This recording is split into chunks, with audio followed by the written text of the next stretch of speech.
Tonight, we're settling into something rather odd about medieval military sleep that nobody really talks about.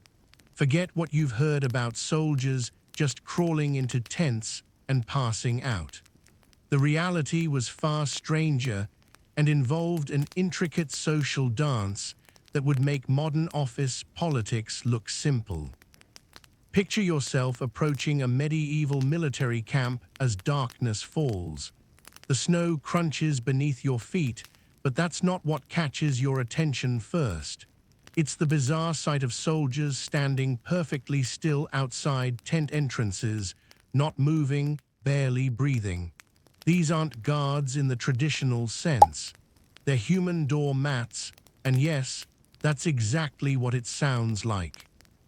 Officers' personal servants would literally lie across tent openings, their bodies forming a threshold that others had to step over to enter. It wasn't just about protection from intruders. It was a living, breathing status symbol. The more important you were, the more elaborate your human doorway became. Some commanders had 2 or even 3 servants layered like a fleshy carpet, each one responsible for different hours of the night. The servant on door duty couldn't sleep properly. They had to maintain a specific position that was halfway between lying down and being ready to spring up. They developed a peculiar skill of sleeping with one eye open, literally. Chronicles from the Italian campaigns mention servants who trained themselves to keep their left eye open while the right eye slept, then switching every hour. It sounds impossible, but when your life depends on not letting the wrong person into your master's tent, you develop strange abilities. Inside the tent, the politics became even more complex. You might think soldiers just found any empty spot and collapsed, but that would be dangerously naive. Every inch of tent space had a hierarchy as rigid as battlefield formations. The center pole was prime real estate, not because it was the most comfortable, but because it was the most stable. The canvas leased there, which meant less dripping when it rained or snowed. Veterans claimed these spots through an elaborate system of markers. They'd leave personal items, usually something worthless to others, but clearly identifiable as theirs. A particular style of eating knife stuck in the ground, a distinctively torn piece of cloth, even teeth. Yes, teeth. Soldiers who'd lost teeth in battle would place them in small piles to mark their sleeping territory. Disturb someone's tooth pile, and you'd face consequences worse than any enemy could deliver. New recruits, meanwhile, were relegated to the tent flaps, where every gust of wind felt like icy fingers reaching for your soul. The canvas there was, most likely to leak, and furthest from any heat source. But here's the strange part. Some soldiers preferred these spots. They called themselves door sleepers and claimed the constant draft kept them alert and less likely to oversleep their watch duties. The middle ground of the tent was where things got interesting. This was negotiable territory, and the negotiations happened through a complex bartering system. A good sleeping spot for one night might cost you half your bread ration. A week in a decent location could mean giving up your wine allocation entirely. Some soldiers ran elaborate sleeping spot rental businesses, subletting their spaces when they had guard duty. But the truly bizarre aspect was the punishment for sleeping spot violations. If you were caught in someone else's designated area, the standard penalty wasn't violence or official discipline. It was humiliation through what they called tent walking. The offender would be forced to walk around the tent's interior perimeter on their knees while fully dressed in armor, carrying their entire pack. In winter, this meant dragging yourself through freezing mud and other soldiers' legs for hours. The acoustic properties of different spots also mattered intensely. Certain positions in the tent created echo chambers where snoring was amplified. Others had dead zones where you could barely hear anything. Soldiers these acoustic territories and traded information about them like military intelligence. A quiet spot could make the difference between actual rest and a night of listening to what one French chronicler described as the devil's own orchestra of nasal thunders. Then there were the sleep taxes, literal taxes imposed by veteran soldiers on newcomers. Every new arrival had to pay a ground fee for the privilege of sleeping inside the tent at all. This might be a piece of equipment, a service obligation, or sometimes stranger things. One account from the Flemish campaigns mentions new soldiers being required to tell bedtime stories for a week, regardless of their storytelling ability. Imagine trying to compose entertainment while freezing, exhausted, and surrounded by armed men who would determine where you slept based on your narrative skills. The social dynamics shifted based on weather conditions too. When temperatures dropped below freezing, sleeping spots became currency more valuable than gold. Men would gamble their positions in dice games, with the stakes rising as the mercury fell. A single bad roll could mean the difference between sleeping near the center pole and spending the night practically outside. Some units developed rotation systems that seemed fair, but were actually in of those who understood the system.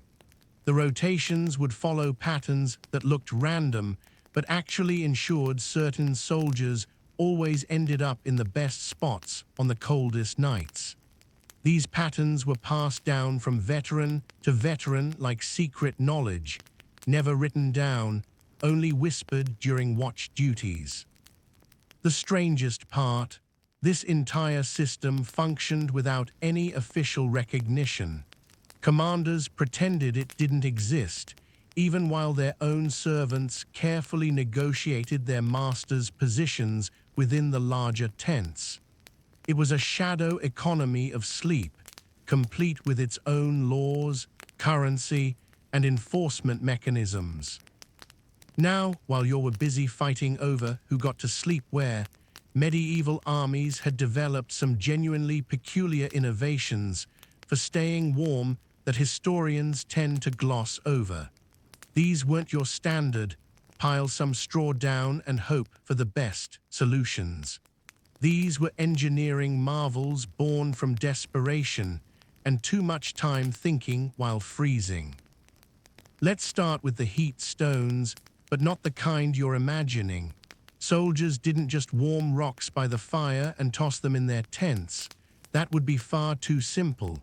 They created elaborate stone heating hierarchies based on geological properties they barely understood but swore by religiously.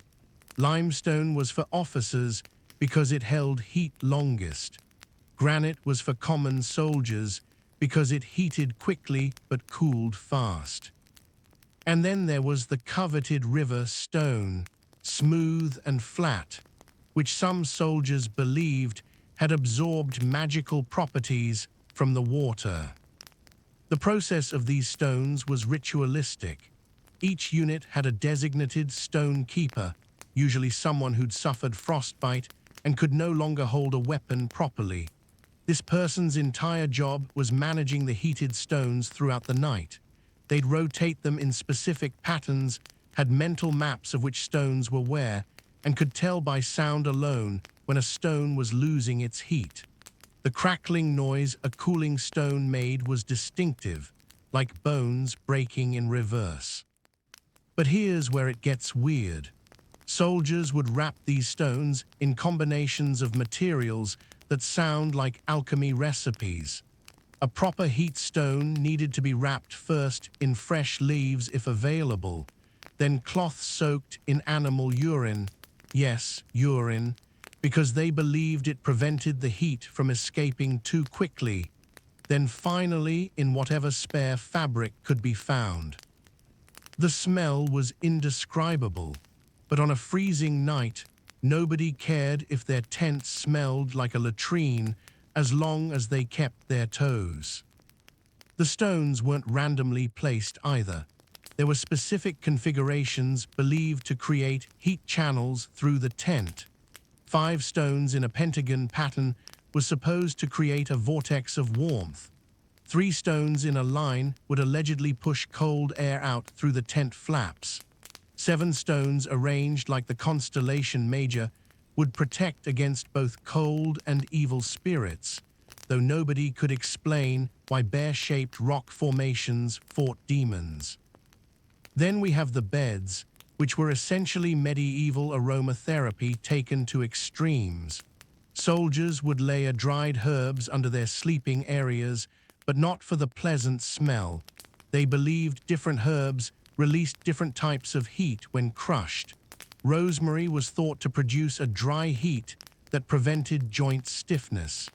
Thyme supposedly created a wet heat that was good for the lungs.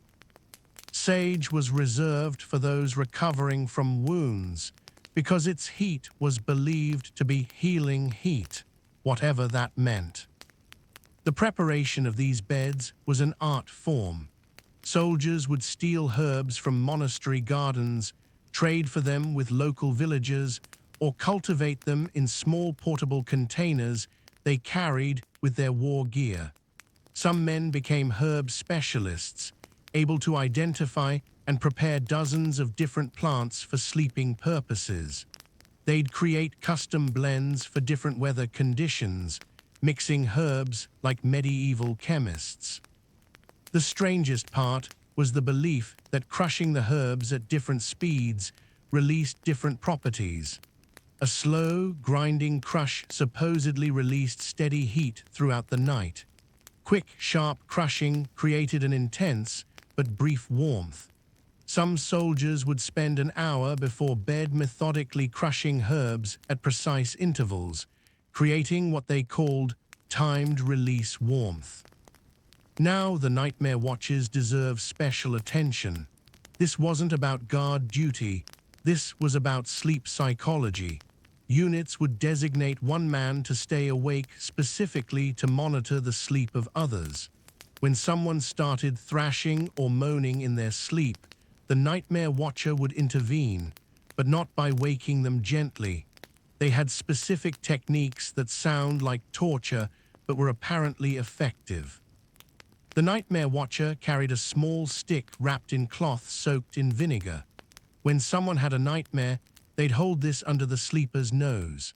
The sharp smell would supposedly redirect the dream without fully waking the person.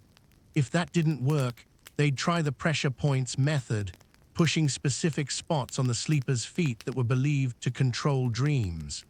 The big toe controlled fears, the heel controlled memories of home, and the arch controlled, bizarrely, dreams about food. The breath walls were perhaps the most ingenious and disgusting innovations simultaneously. Soldiers would hang wet cloths vertically in their tents, breathing on them throughout the evening. As the night grew colder, these cloths would freeze, creating solid barriers that blocked wind. But here's the bizarre part. They believed that breathing on different parts of the cloth created different properties in the ice. Breathing high created light ice that let in moonlight but blocked wind. Breathing low created heavy ice that blocked everything but also might fall and crush you. Some units developed competitive breath wall building, seeing who could create the most elaborate frozen structures using only their exhaled moisture and strategically placed cloth. Winners got the privilege of sleeping furthest from the tent flaps, while losers had to sleep directly under their creations, risking a middle-of-the-night ice collapse. The elevated sleeping platforms made from shields and spears were engineering nightmares that somehow worked. Soldiers would interlock their shields using a system of knots and counterweights that would make a modern engineer weep. The goal was to create a surface that was exactly one hand's width above the ground, the optimal height for avoiding ground cold, while not being so high that falling off meant injury. These platforms had to be perfectly balanced because one shift in weight could cause a cascade failure, dumping everyone onto the frozen ground. Soldiers developed a synchronized turning system where everyone would rotate at exactly the same moment, counted out by whoever was awake on nightmare watch. The count was whispered in Latin because apparently cold respected dead languages more than living ones. The physical toll of sleeping in medieval military tents created medical conditions that field physicians documented with disturbing precision, though their explanations for these ailments would make modern doctors laugh or cry. Let's explore the genuine injuries and bizarre treatments that came from trying to sleep through winter campaigns. Frost shoulder was the most common affliction, but not for the reason you'd think. It wasn't just from cold, it was from the specific way soldiers had to sleep. The ground was so cold that men could only bear to lie on one side, usually their right, because they needed their sword arm functional. After weeks of this, the shoulder joint would literally reshape itself. The bones would develop ridges where they shouldn't exist. The socket would deepen on one side, and some men's shoulders would permanently lock at a 15-degree angle. Field surgeons tried to treat this by having soldiers sleep on heated sand bags placed under the affected shoulder. But the sand had to be from consecrated ground, blessed by a priest, and heated to exactly the temperature of fresh bread. Too hot and it would burn through the cloth, too cool and it was considered medically useless. Soldiers would steal sand from church graveyards, leading to a bizarre black market in blessed dirt. The neck damage from using helmets as pillows created what army physicians called iron neck. The constant pressure of the helmet's edge against cervical vertebrae caused permanent indentations in the spine. Some soldiers' necks developed calluses so thick they could no longer turn their heads fully. The treatment was even stranger. Physicians would have other soldiers stand on the affected man's head while he lay flat, believing this would press the bones back into place. The screaming was considered proof the treatment was working. Trench mouth in winter was different from its later incarnation. Medieval trench mouth came from breathing through the mouth all night in freezing air. The constant flow of cold air would dry out the oral tissues until they cracked and bled.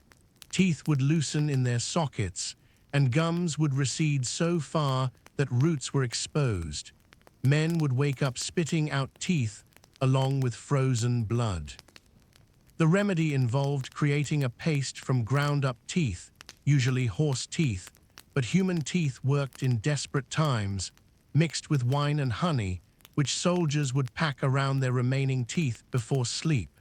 They'd then tie their jaws shut with cloth to force nose breathing. The problem was that many soldiers had broken noses from combat, so forcing nose breathing meant barely breathing at all. Some men suffocated in their sleep rather than risk losing more teeth. Combat sleeping was a train that caused its own injuries. Soldiers learned to maintain their grip on weapons while unconscious, but this led to a condition called ghost hand. The muscles would lock so severely that even after waking, men couldn't release their weapons. The hand would remain frozen in a gripping position for hours or sometimes days.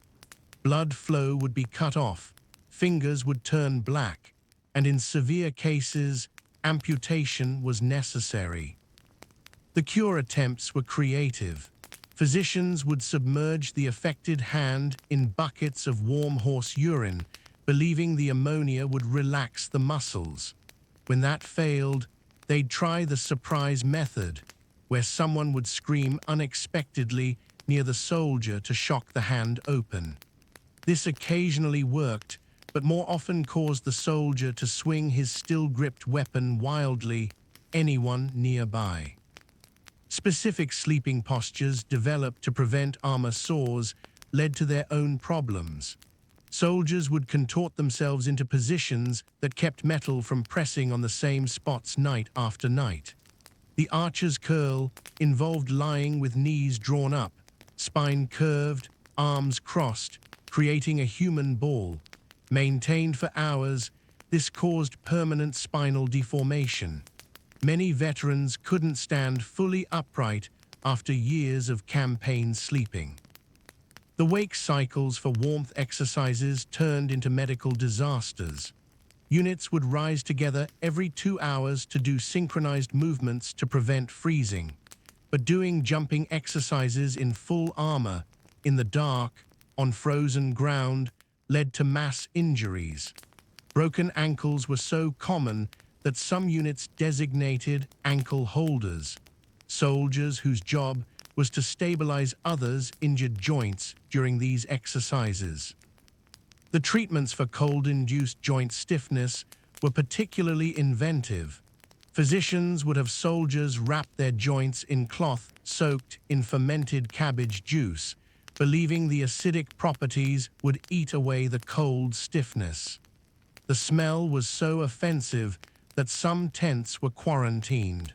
Men would rather risk permanent joint damage than endure the treatment. Sleep positions also had to account for wounds. A soldier with a chest wound couldn't lie flat, one with a leg wound couldn't curl up, one with a back wound couldn't lie on anything hard. This led to elaborate human scaffolding where wounded soldiers would sleep partially supported by healthier comrades. A man might spend the night with his torso propped on another soldier's bent knees, while a third soldier held his legs elevated. These human furniture arrangements had to be maintained all night, with designated shifts for who served as support structures. The psychological effects manifested physically. Night terrors in medieval armies weren't just bad dreams. Soldiers would develop full-body convulsions while sleeping, thrashing so violently they'd break their own bones against the frozen ground. The treatment was to tie the affected soldier down before sleep, but this often made the terrors worse. Some men would wake up having bitten through their own tongues or dislocated shoulders from fighting against restraints. Frost blindness from sleeping with eyes partially open was common. Soldiers trained themselves to sleep with eyes cracked open to watch for danger, but in winter, the corneas would literally freeze. Men would wake unable to see, their eyes clouded over with ice crystals. Medieval soldiers didn't just sleep with physical discomfort. They slept surrounded by an elaborate system of supernatural protections that would seem utterly mad to modern minds. But these weren't simple good luck charms. These were complex magical systems with rules, hierarchies, and consequences that governed every aspect of nighttime survival. The placement of bread under armpits to absorb nightmares wasn't random superstition. Soldiers believed nightmares were physical entities that entered the body through the sweat glands. Bread, being holy from communion associations, would trap these nightmare spirits in its porous structure. In the morning, the bread would be carefully removed and burned immediately. If you ate nightmare bread by accident, it was believed you'd inherit not just the nightmares, but the fears of every soldier who'd ever used that technique. The bread had to be specifically positioned. Right armpit bread absorbed fears about death. Left armpit bread absorbed homesickness. Some soldiers would use different types of bread for different nightmares. Rye for battle terrors, wheat for fears about family, barley for disease anxiety. Veterans would sleep with entire bakeries worth of bread products strategically placed around their bodies. The boot arrangements to confuse evil spirits followed geometric patterns that soldiers memorized like prayer verses. 7 boots in a circle meant protection from frozen death. 4 boots in a square with toes pointing outward would prevent surprise attacks. But place 5 boots in a pentagon with the toes pointing inward, and you'd supposedly trap your own soul in the pattern and wake up possessed. Units had designated boot arrangers who knew hundreds of patterns. These men were treated with the reverence usually reserved for priests. They'd spend hours before sleep carefully positioning everyone's footwear, measuring distances with pieces of string blessed by chaplains. 1 boot placed incorrectly could supposedly curse an entire tent. Sleeping with coins in the mouth to pay for safe dreams had elaborate rules. Copper coins bought peaceful sleep but no rest. Silver coins guaranteed rest but might include disturbing visions. Gold coins, if a soldier was lucky enough to have them, purchased prophetic dreams that showed the future. But mixing metals was believed to anger the dream merchants, whoever those were, resulting in sleeping paralysis where you'd be conscious but unable to move or scream. The positioning of the coins mattered too. Under the tongue protected against truth nightmares, where you dream about things you'd done wrong. Between the teeth prevented tooth loss dreams. Against the cheek stopped dreams about drowning. Some soldiers would fill their mouths with so many coins they'd nearly choke, creating a hierarchy of protection that required careful breathing techniques to maintain. The communal humming at specific frequencies wasn't random noise. Different units developed their own protective frequencies, passed down through generations of soldiers. The lion hum was a low drone that supposedly prevented French spirits from entering dreams. The Saxon growl was barely audible, but allegedly kept Germanic demons at bay. Mix the wrong frequencies, and you'd create what they called devil's harmony, which would attract every malevolent entity within 3 miles. These hums had to be maintained continuously. Soldiers would take shifts humming while others slept, creating an acoustic barrier around the tent. The hummer couldn't stop or vary the pitch, even to swallow or cough. If the humming broke, everyone had to wake immediately and perform cleansing rituals involving spinning clockwise while spitting over their left shoulders. The practice of carving protective symbols into tent poles went beyond simple crosses. Soldiers would create elaborate carved narratives that told stories meant to bore evil spirits into leaving. The theory was that demons and ghosts had short attention spans, so a sufficiently dull story carved in wood would make them seek entertainment elsewhere. These carvings could take months to complete. A soldier might work on the same pole throughout an entire campaign, adding details each night. The stories had to be mundane. Epic tales would attract spirits rather than repel them. The most effective carvings described things like counting sheep, listing types of grain, or detailed descriptions of watching paint dry.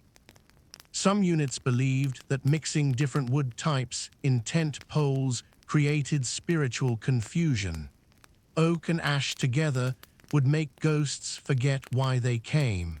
Pine and birch would cause demons to argue among themselves, but use elm and willow together, and you'd create a spiritual highway directly into your tent.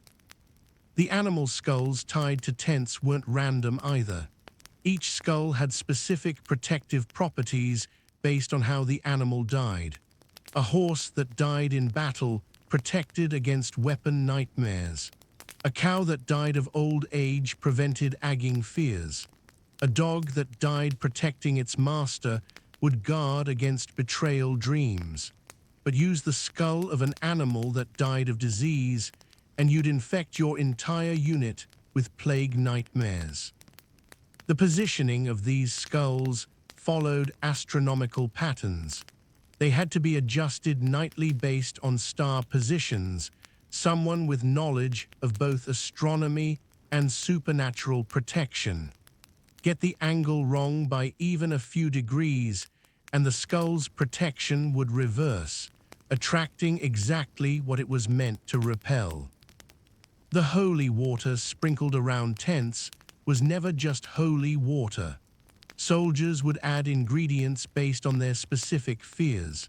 Salt for protection against possession, iron filings against fairy interference, ground bone against necromancy. The mixture had to be prepared while reciting specific prayers backwards and could only be sprinkled counterclockwise while hopping on one foot. The strangest superstition involved dream trading. Soldiers believed they could exchange dreams by sleeping with items belonging to other people. Want to avoid your recurring nightmare about drowning? Sleep with the socks of someone who had pleasant dreams about home. The original owner would get your nightmares while you enjoyed their peaceful visions. This led to a complex economy of dream-related items, with soldiers stealing, trading, and hoarding possessions based on their dream associations. While superstitions governed the spiritual side of sleep, there existed an entire underground economy based on warmth that functioned with the complexity of a modern stock exchange. This wasn't simple bartering. This was a sophisticated system with fluctuating values, interest rates, and even warmth derivatives that would make medieval merchants jealous. The basic unit of warmth currency was the heat hour. 1 heat hour equaled the amount of warmth a healthy man's body produced lying still for 60 minutes. Soldiers would literally trade future heat hours like promissory notes. A soldier might borrow 3 heat hours from a meaning he'd have to sleep pressed against him for 3 hours on a future night of the lender's choosing. The interest rates were brutal. Borrow 3 heat hours, pay back 4. But here's where it got complex. Not all body heat was valued equally.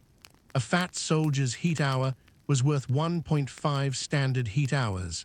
A thin soldier's might only be worth 0.7. Soldiers with fever were temporarily wealthy, their heat hours trading at 3 or 4 times the standard rate. Some men would deliberately eat spoiled food hopping to develop a mild fever and corner the heat market. The accounting system for tracking heat debts was remarkable. Since paper was scarce and would disintegrate in the damp conditions, soldiers developed a knot-based system using strips of cloth. A simple knot meant 1 heat hour owed. A double knot meant 5. Complex Celtic-style knots could represent entire weeks of heat debt. Some soldiers walked around with dozens of knotted cloths hanging from their belts, looking like textile accountants. Groups formed heat syndicates, pooling their thermal resources and investing them strategically. They'd identify soldiers likely to get sick and thus produce valuable fever heat and invest early, buying their future heat hours at discount rates. When the soldier inevitably fell ill from the conditions, the syndicate would cash in, redistributing the warmth among members. The most valuable commodity wasn't actually body heat, though. It was what soldiers called virgin warmth, the first heat produced in a previously cold space. When a soldier entered a freezing tent and began warming a spot with his body, those first few minutes of heat transformation were considered almost magical. Veterans would auction off their virgin warmth to the highest bidder, sometimes earning a week's rations for 5 minutes of being the first to warm a sleeping spot. Dog heat operated on a completely different exchange rate. A dog's warmth was considered purer than human heat, less likely to carry disease or curse. 1 hour of dog warmth traded at roughly 3 human heat hours. Soldiers who befriended camp dogs became thermal millionaires, renting out cuddle time with their canine companions at exorbitant rates. The heat futures market was where things got truly insane. Soldiers would bet on future temperature drops, investing in heat hours that would only become valuable if the weather worsened. A sudden warm spell could bankrupt entire tent groups who'd over-leveraged themselves on heat futures. Some men became so obsessed with heat trading that they forgot to actually sleep, spending all night calculating thermal investments. Warmth could be stolen, and thermal theft was treated more seriously than stealing food or equipment. Methods included secretly pressing against someone while they slept to siphon their body heat, positioning yourself to intercept radiant heat meant for others, or the most heinous crime, deliberately creating drafts that channeled another soldier's warmth away from them. Punishment for heat theft was severe. Offenders would be forced to sleep outside the tent, but still within sight, close enough to see the warmth they could no longer access. The creation of heat batteries showed remarkable innovation. Soldiers would fill animal bladders with their own exhaled breath, seal them, and place them under their cloaks. Throughout the night, they'd release small puffs of the stored warm air. A well-prepared soldier might have dozens of these breath bladders, looking grotesquely lumpy but staying marginally warmer. Some entrepreneurial soldiers created rental services for insulation materials. An extra thick cloak might rent for 2 heat hours per night. A genuine fur pelt could command 5 heat hours plus a portion of rations. The rental agreements were complex, including clauses about damage, cleaning fees, paid in heat hours, naturally, and penalties for returning items with excessive lice. The practice of thermal inheritance meant that when a soldier died, his accumulated heat debts and credits passed to his. This created perverse incentives where soldiers might keep sick comrades alive just long enough to collect on heat debts, or conversely, hope for a quick death to inherit heat credits. Some men wrote thermal wills, specifically designating who would receive their heat assets upon death. Units developed heat banks, where soldiers could deposit excess warmth during mild nights and withdraw it during severe cold. The physical mechanism involved heated stones wrapped in personally marked cloth, stored in central locations. The bank operators, usually wounded soldiers who couldn't fight, would manage these deposits, charging storage fees and maintaining complex ledgers of who owned which stones. The exchange rates between different types of warmth were constantly recalculated. Breath warmth was worth less than body warmth. Hand warmth was premium due to its versatility. Foot warmth was almost worthless because nobody wanted to share foot heat. Some soldiers specialized in specific types of warmth production, like the belly heaters, who would eat massive amounts before bed to maximize stomach heat output. Market manipulation was common.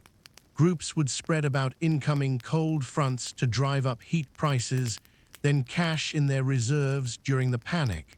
Others would deliberately damage tent walls to create cold spots, increasing demand for their heat hours.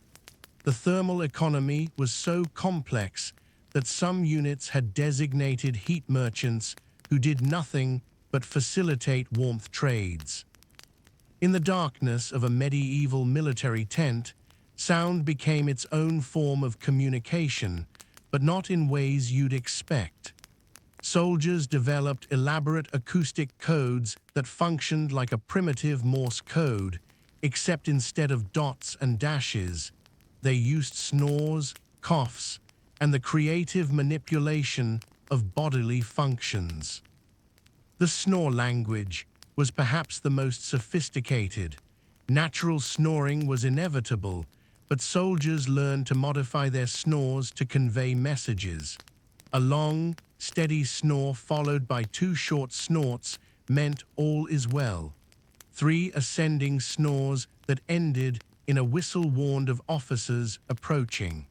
A stuttering snore pattern indicated someone needed to take over guard duty. Veterans could conduct entire conversations through strategic snoring, planning tomorrow's march or complaining about rations without speaking a word. Training to control snoring was brutal. Soldiers would practice during daylight hours, lying on their backs and manipulating their soft palates to produce specific sounds. They'd use wooden blocks to prop their jaws at precise angles, creating different tonal qualities.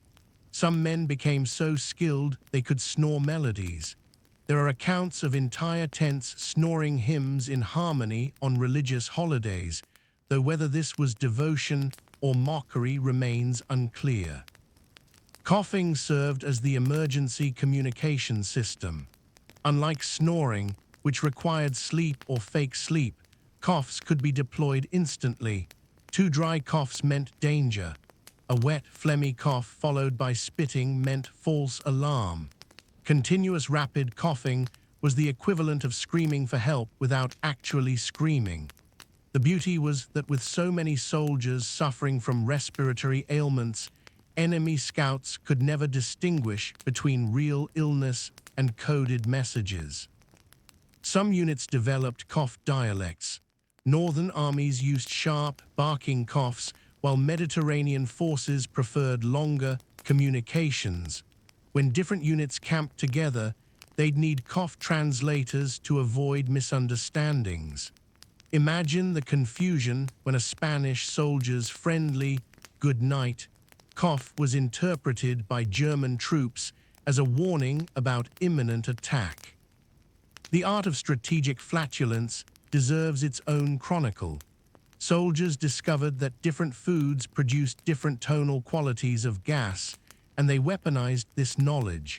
Beans created low, rumbling communications perfect for long-distance messages. Cabbage produced higher-pitched squeaks ideal for close-range signals. Dried meat generated what soldiers called percussion farts, short and sharp, perfect for counting or rhythm-based codes. Teams would synchronize their digestive communications.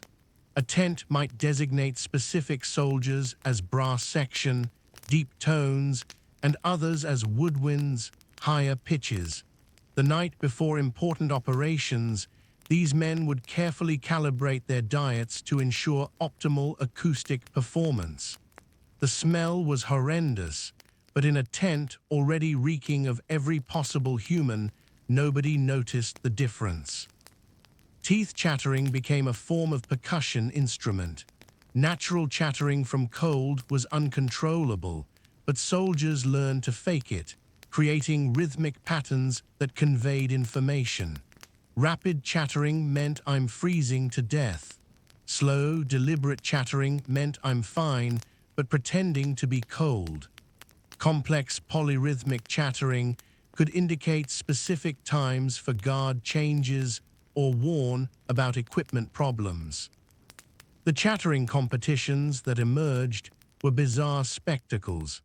Soldiers would compete to see who could maintain the most complex chattering patterns longest. Winners received extra rations and prime sleeping spots. Some men filed their teeth into different shapes to produce unique chattering tones, turning their mouths into customized instruments. Joint popping served as the punctuation marks in this acoustic language. A knuckle crack meant end of message. A neck pop meant repeat that. A back crack meant understood.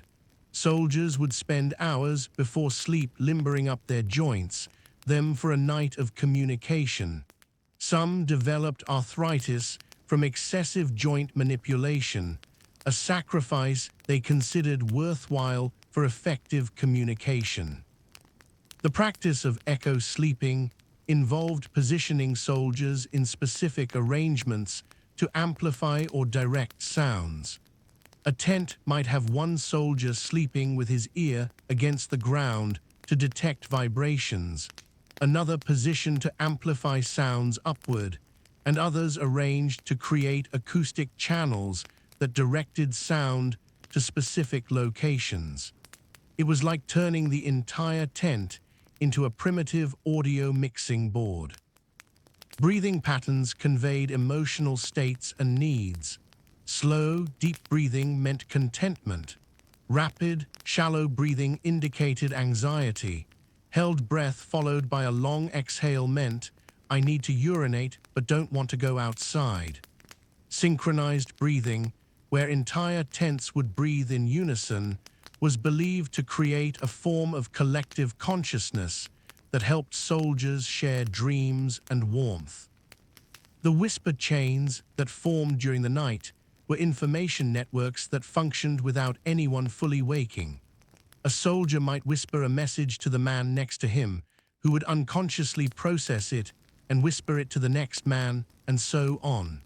By morning, information had traveled through the entire camp without anyone remembering passing it along. Orders for the next day's march, warnings about bad rations, even gossip about officers would propagate through these unconscious networks. Some soldiers specialized in sleep talking, the ability to speak clearly while genuinely asleep. These men were valuable for maintaining the whisper chains and could be interrogated while unconscious, providing honest information they might not share while awake. The skill was partly natural talent, partly trained through hypnotic techniques passed down through military traditions. The interpretation of sleep sounds became a specialized skill. Each tent had a designated sound reader who would stay partially awake, monitoring the acoustic environment and translating the various messages. These men developed extraordinary hearing, able to distinguish between 40 different types of snores and identify individual soldiers by their breathing patterns alone. Medieval soldiers didn't just accept their tents as they were. They modified them in ways that would make modern camping enthusiasts weep with either admiration or horror. These weren't improvements in any conventional sense. They were desperate adaptations that occasionally worked despite defying all logic. The living walls phenomenon started in Germanic camps. Soldiers discovered that if they stood very still against the tent walls while breathing heavily, their body heat and moisture would create a thin layer of ice on the inside of the canvas. This ice, they believed, created insulation. The process took hours of standing perfectly still in freezing conditions, breathing in specific patterns to ensure even ice distribution. Men would take shifts, becoming part of the tent structure itself, human insulation frozen in place. The ice had to be maintained at exactly the right thickness. Too thin, and it provided no insulation. Too thick, and it would crack and fall, potentially sleeping soldiers below. Veterans developed the ability to judge ice thickness by sound alone, tapping the walls and listening to the resonance like testing a wine cask. The perfect thickness produced a note approximately equivalent to middle C, though nobody knew what middle C was. Some tents featured gore holes, deliberate tears in the canvas that seemed but served specific purposes. A hole at exactly shoulder height allowed soldiers to extend their arms outside while sleeping, preventing arm numbness from restricted circulation. The extended arms would freeze naturally, but frozen straight arms were considered better than numb, bent arms. Soldiers would wake up with their extended arms covered in frost, looking like macabre ice sculptures reaching from the tent. The placement of these holes followed strict conventions. A hole too high would let rain in but not serve its purpose. Too low, and it would create a wind tunnel at face level. Some units developed complex hole patterns that supposedly created air circulation vortexes, though whether this was science or wishful thinking remains uncertain. Soldiers would trade information about optimal hole configurations like state secrets. The tent beards were perhaps the strangest modification. Soldiers would attach strips of cloth, fur, or even human hair to the bottom edges of their tents, creating a fringe that dragged on the ground. These beards supposedly filtered the cold air entering under the tent edges, though in practice they mostly collected mud, ice, and unspeakable filth. By campaign's end, some tent beards were so heavy with accumulated frozen matter that they required multiple men to lift when packing up. The beard materials were carefully chosen. Horsehair was considered premium because it didn't freeze as solid as other materials. Human hair was acceptable, but had to be from specific sources: virgin's hair for protection, warrior's hair for strength, or priest's hair for divine. Some soldiers spent their off-duty hours braiding elaborate patterns into their tent beards, creating grotesque frozen artworks. Internal modifications were even more bizarre. Soldiers would create sleep hammocks using their cloaks stretched between tent poles, suspended just inches above the ground. The theory was that air circulation under the body prevented ground cold from seeping up. In practice, these hammocks would sag until soldiers were essentially lying on the ground anyway, but wrapped in a cloak cocoon that restricted all movement. The pole huggers were soldiers who slept standing up, arms wrapped around the central tent pole. They developed the ability to sleep while standing, their bodies locked in vertical position. This freed up ground space for others and supposedly prevented certain types of cold-related injuries. These men would wake up with pole imprints pressed into their faces, marking them as pole huggers for days afterward. Some tents featured dream catchers, not the Native American variety, but tangles of rope, cloth, and random objects strung across the tent ceiling. Soldiers believed bad dreams rose upward and would get caught in these nets. The accumulated nightmare energy would supposedly dissipate by morning. The dream catchers grew throughout campaigns as soldiers added items from fallen comrades, creating memorial mobiles that rattled ominously in the wind. The practice of double skinning involved stealing or bartering for extra canvas to create a tent within a tent. The air gap between layers supposedly provided insulation. Soldiers would spend weeks negotiating for enough material to create these double skins, only to discover that the extra weight caused the entire structure to collapse in strong winds. The collapsed double-skinned tents would trap soldiers in fabric cocoons, leading to panic and occasional suffocation. Mud sealing was exactly what it sounds like. Soldiers would pack mud around the base of their tents, inside and out, creating a primitive seal against drafts. The mud would freeze solid at night, forming an effective barrier. The problem came in the morning when body heat had partially thawed the interior mud, creating a swamp inside the tent. Soldiers would wake up partially submerged in freezing mud soup, their belongings floating around them. The most ambitious modification was the underground tent.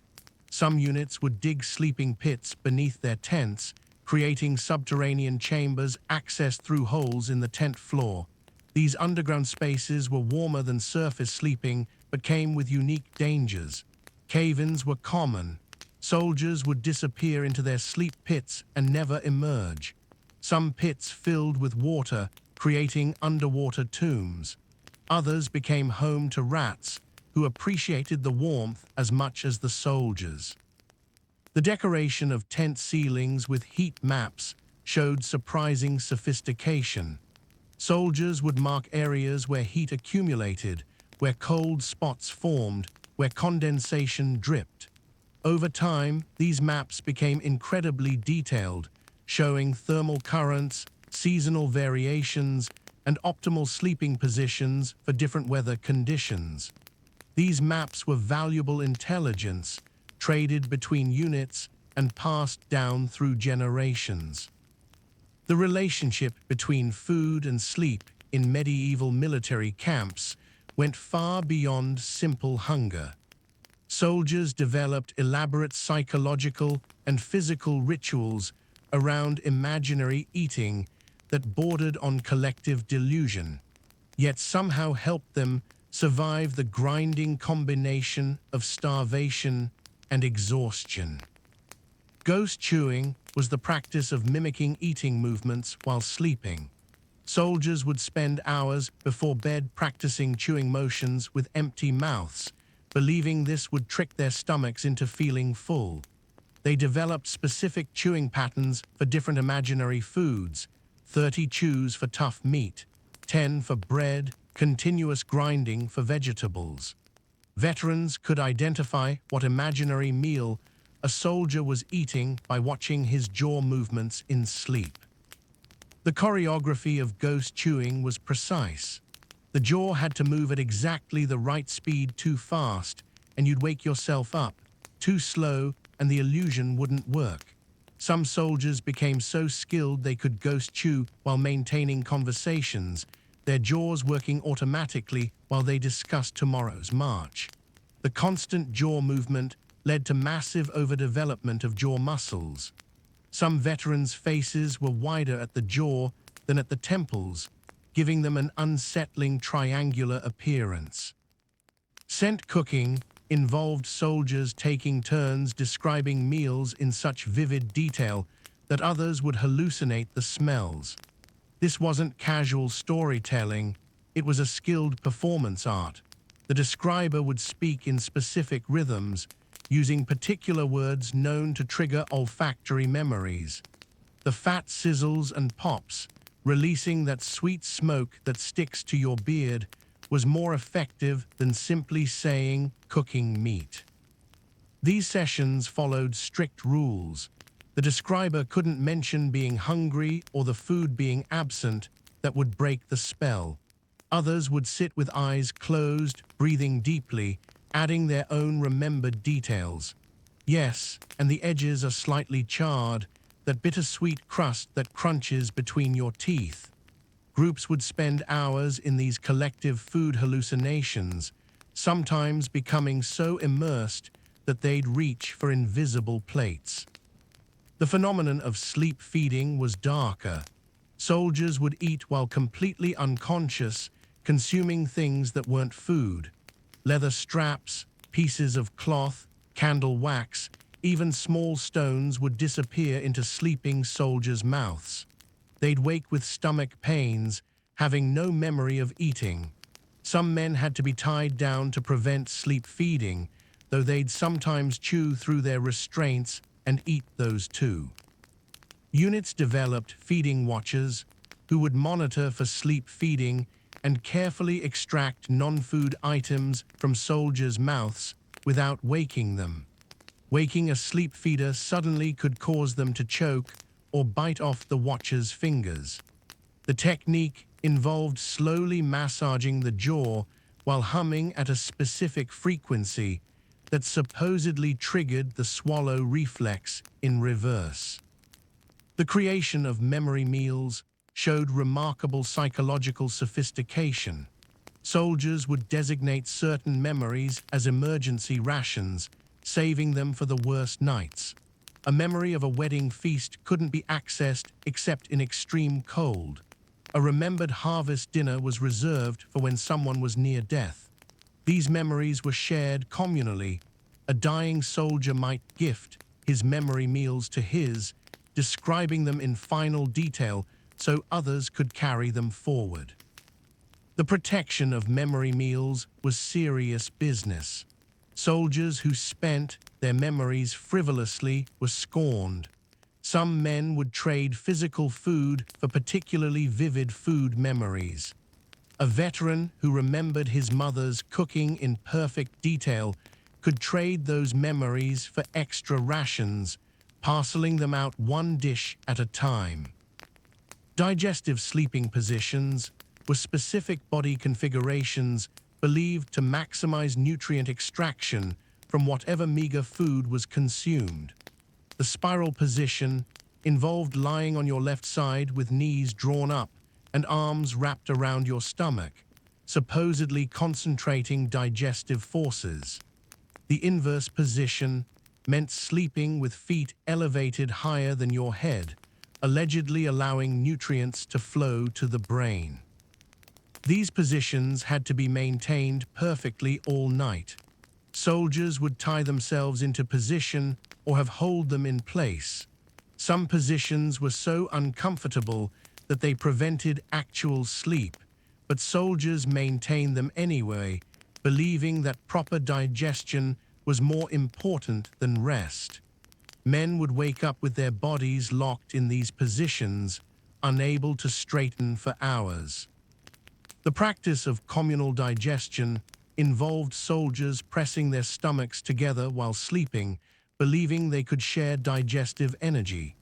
Entire tents would sleep in stomach-to-back chains, each man's digestive system supposedly supporting the next.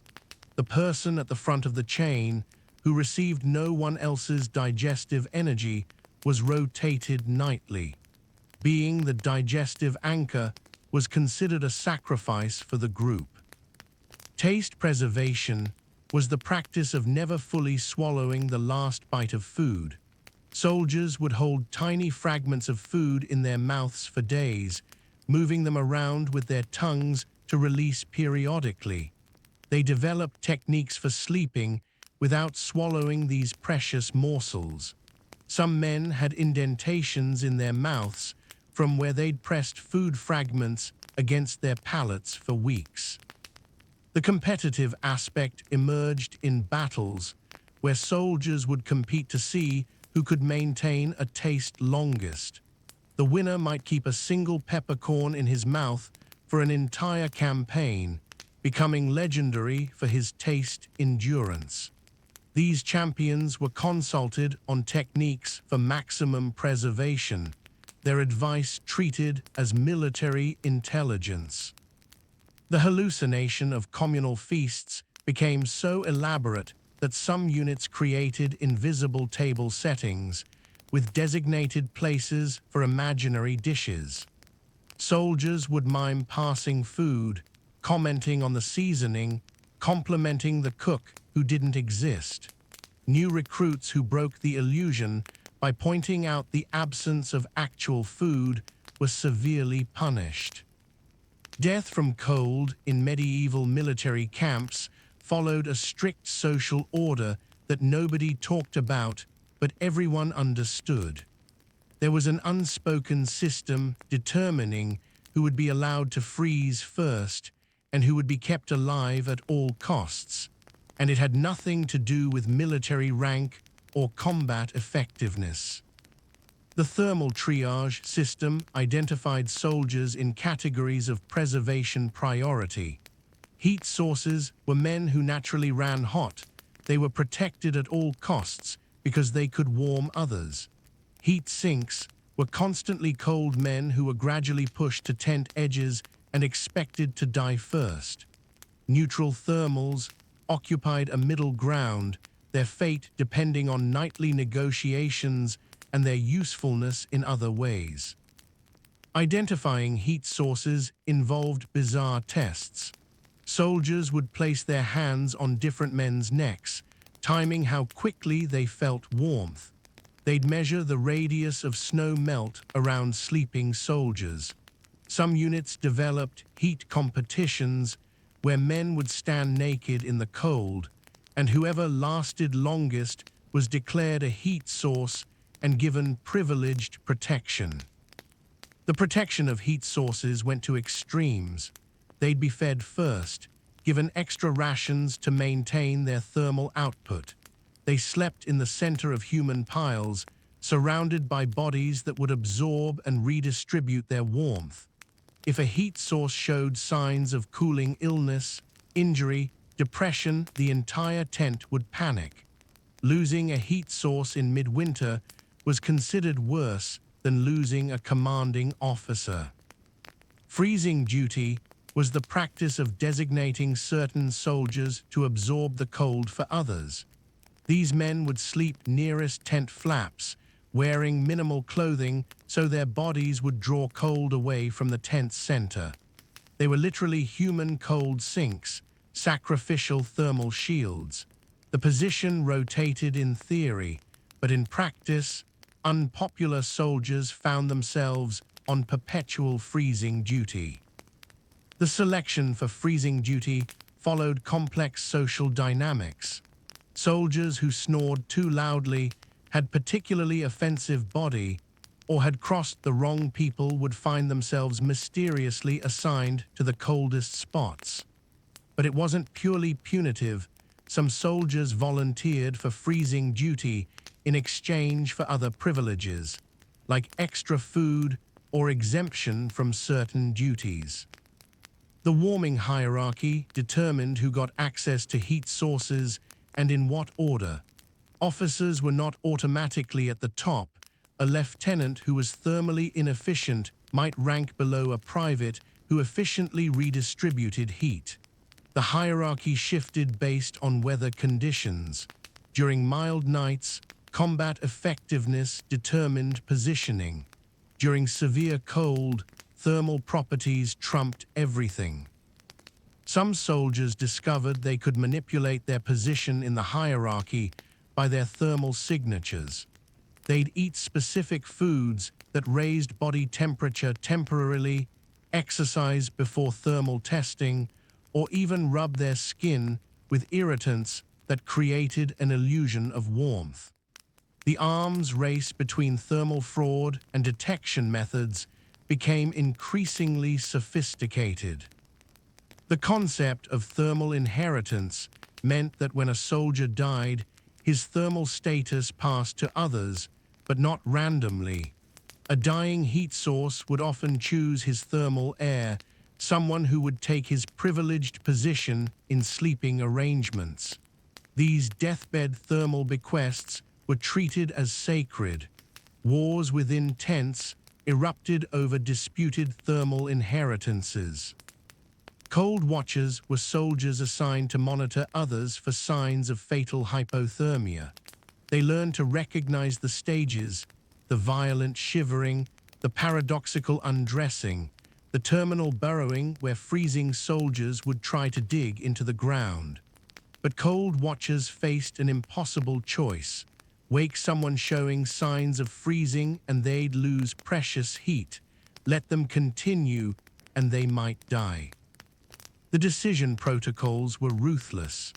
A soldier showing early hypothermia signs would be watched, but not helped unless he was thermally valuable. A heat source showing the same signs would trigger tent-wide emergency responses.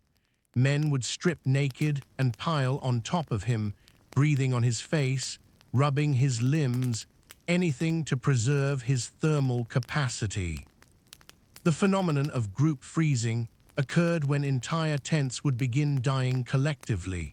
It started with the coldest man, but as each soldier died, the thermal balance would shift, condemning the next coldest. Soldiers would watch this cascade, knowing their position in the order, counting the bodies between themselves and death. Some units developed cascade protocols. If group freezing began, certain soldiers were authorized to kill the dying quickly to prevent thermal drain.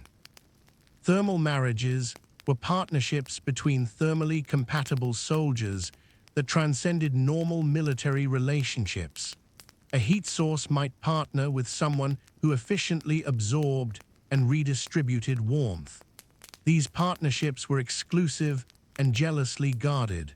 Breaking up a thermal marriage by sleeping between partners was considered a severe, sometimes punished by forced freezing duty for entire campaigns.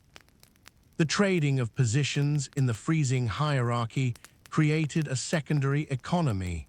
A soldier might trade his good thermal position for someone's food rations for a week. Others would gamble their spots in dice games, with winners moving toward tent centers while losers were pushed to the edges. Some men became thermal brokers, negotiating position swaps for commission. The psychological impact of knowing your position in the freezing order was devastating. Men at the bottom knew they were expendable, that they had already written them off. They'd stop eating. Why waste food on someone marked for death? This created self-fulfilling prophecies where those designated to freeze would give up and die even in survivable conditions. The thermal revolt phenomenon occurred when cold soldiers would band together, refusing to accept their positions. They'd forcibly relocate heat sources, redistribute warmth equally, and establish new hierarchies based on different criteria. These revolts rarely succeeded. Heat sources were usually stronger, better fed, and had allies willing to protect the system that benefited them. The relationship between medieval soldiers and their parasitic companions transcended simple infestation.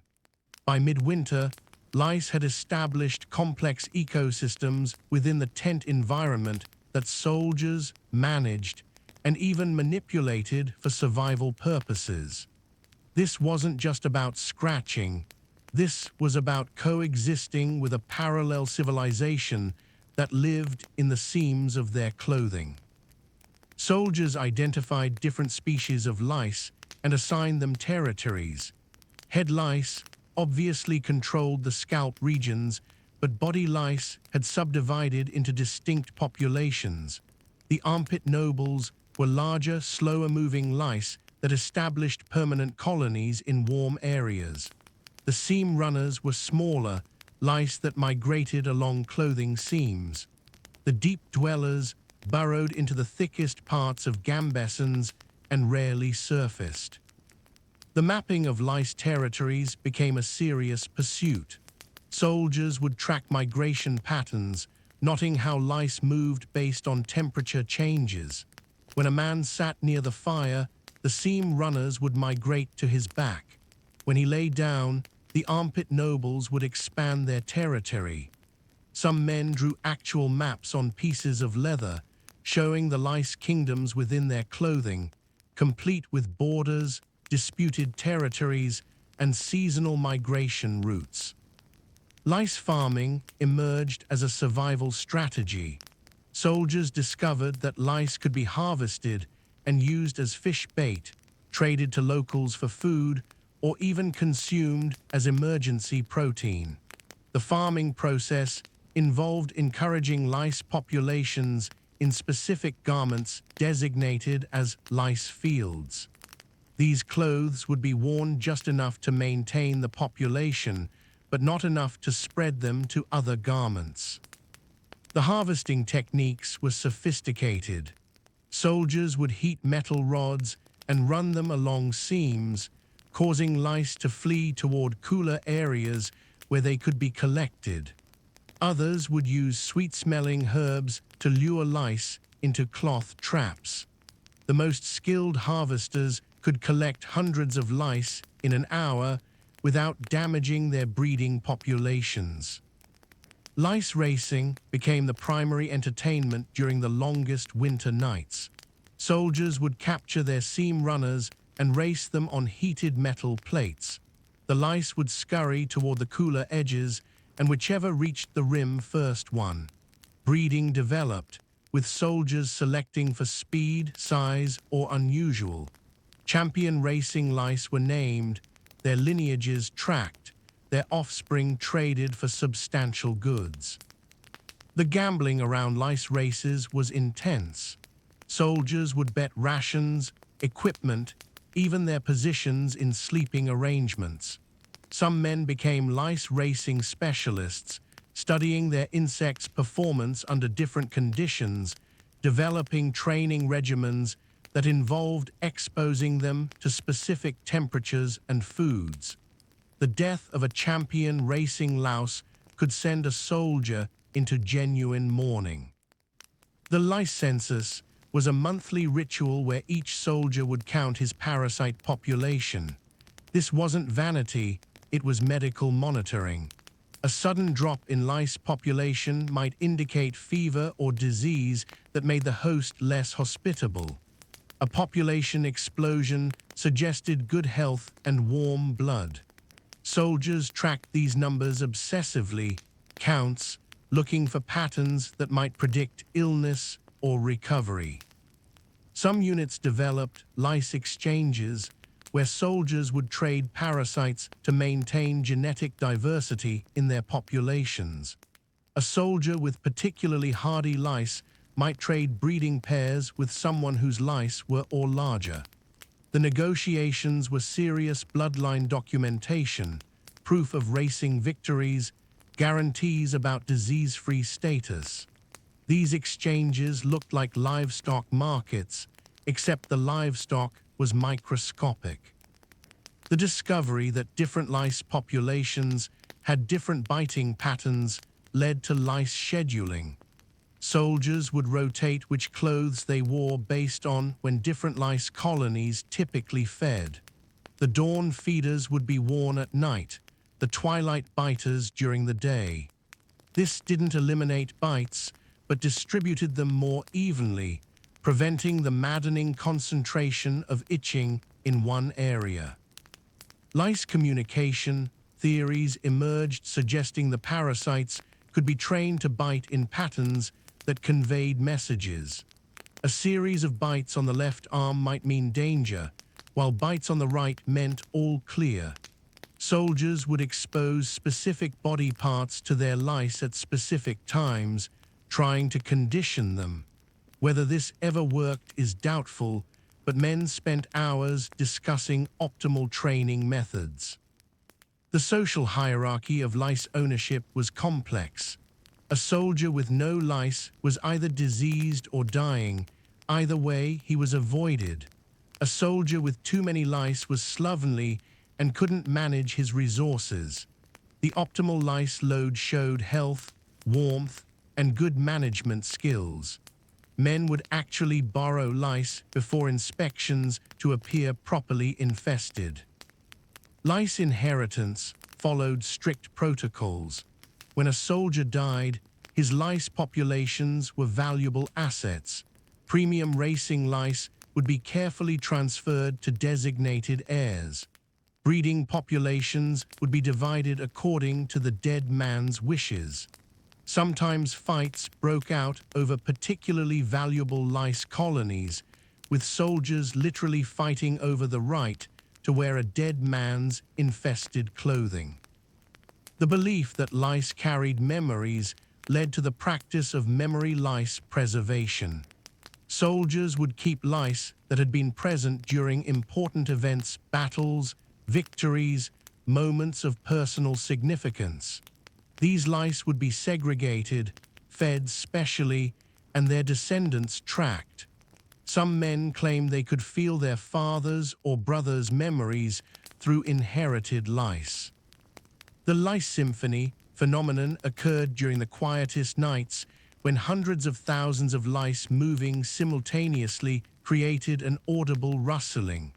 Soldiers swore they could predict weather changes by the pitch and rhythm of this sound. A high-pitched, rapid rustling meant cold approaching. A low, slow rustle indicated warming. Some men claimed to find the sound soothing, like rain on canvas.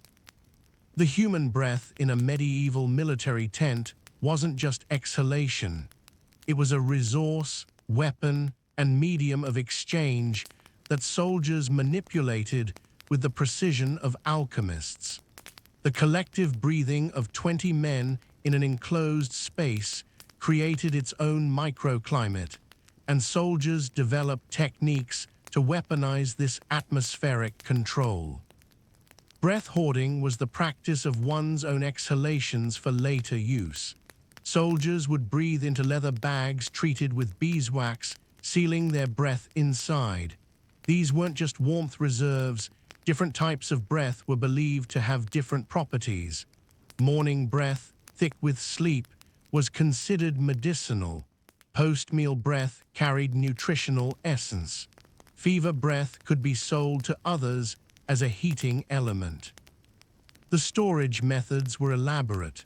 Bags would be labeled with the time of collection, the breather's health status, and what they'd eaten. A soldier might have dozens of breath bags hanging from tent poles, each one dated and categorized. Some men became breath sommeliers, able to identify whose breath it was, what they'd eaten, and their emotional state at the time of exhalation, just from a quick sniff. Directed breathing turned exhalation into architecture. Groups of soldiers would breathe in coordinated patterns to create air currents within the tent. By having 10 men breathe toward the left wall simultaneously, while 10 others breathed right, they could create circulation patterns. More complex arrangements could allegedly create thermal zones, pushing cold air out through strategic gaps while retaining warm breath in sleeping areas. The training for directed breathing was rigorous. Soldiers would practice breathing at specific angles, velocities, and temperatures. They learned to control their exhale temperature by holding breath in their lungs for different durations. A properly trained breather could produce a cool stream for cooling fevered comrades or a hot blast for warming frozen extremities. Some claimed they could breathe out specific melancholic breath for calming, sanguine breath for energy. Breath theft was a serious crime. This involved positioning yourself to intercept another soldier's exhalations, stealing their warmth and essence. Techniques included sleeping with your face near another's mouth, using cloth tubes to channel someone's breath toward yourself, or the most heinous, the breath vampire position where you'd lie inverted next to someone, breathing in as they breathed out. The punishments for breath theft were creative. Offenders might be forced to breathe into communal bags for hours, depleting their own reserves. Others were made to breathe only through their noses for entire nights, which many believed prevented the soul from properly circulating. The worst punishment was breath isolation, being wrapped in airtight leather, breathing only your own recycled air until you nearly passed out. Competitive breathing emerged as both entertainment and training. Soldiers would compete to see who could produce the longest continuous exhale, the warmest breath, or the most precisely directed stream. Advanced competitions involved breathing specific patterns that others would judge: circular breathing, square breathing, even attempts at breathing geometric shapes that observers would score for accuracy. The gambling around breathing competitions was substantial. Men would bet on who could hold their breath longest, who could breathe the most times in a minute, or who could maintain specific breathing patterns while performing other tasks. Some soldiers developed reputations as breathing athletes, their lung capacity and control becoming legendary within camps. Breath messages were attempts to encode information in exhalation patterns. 3 short breaths meant danger, 1 long breath meant safety. Alternating short and long communicated complex messages. Some units developed breath languages so sophisticated that entire conversations could occur through breathing alone. Guards would communicate through breath patterns that enemies would interpret as natural breathing variations. The medical theories around breath were elaborate. Soldiers believed that breathing in specific patterns could cure diseases, prevent wounds from festering, or even influence luck in battle. Lucky breathing involved inhaling through the right nostril while thinking of victory, holding for 7 counts, then exhaling through the left nostril while visualizing enemies fleeing. This had to be repeated 21 times before battle. Breath trading created another economy. A healthy soldier's breath was worth more than a sick man's. Virgin breath from soldiers who'd never been with women was considered especially pure and valuable. Breath from men who'd killed many enemies was thought to carry warrior essence. Soldiers would literally sell bags of their breath, with prices fluctuating based on the breather's status and recent activities. The architecture of breathing spaces within tents became crucial. Soldiers would construct breath chambers using cloaks and poles, creating zones where breath could be concentrated. Multiple men would breathe into these chambers throughout the night, creating pockets of warm, dense air. The placement of breath chambers followed complex rules about air flow, tent structure, and astronomical alignment. Synchronized breathing was believed to create collective consciousness. Entire tents would practice breathing in unison, allegedly allowing them to share dreams, warmth, and even thoughts. The synchronization process could take hours, with one soldier acting as breath conductor, using hand signals to guide the collective respiratory rhythm. Some units claimed that perfect synchronization allowed them to predict enemy movements. The documentation of breathing patterns became obsessive. Soldiers kept breath diaries, recording their respiratory rates, depths, and qualities throughout the day. They looked for patterns that correlated with weather, battle outcomes, or health changes. Some men claimed they could predict their own deaths by changes in their breathing patterns weeks in advance. The belief that final breaths carried special power led to disturbing practices. Dying soldiers would have their last exhalations captured in special containers, preserved for their comrades. These death breaths were thought to provide protection, wisdom, or strength.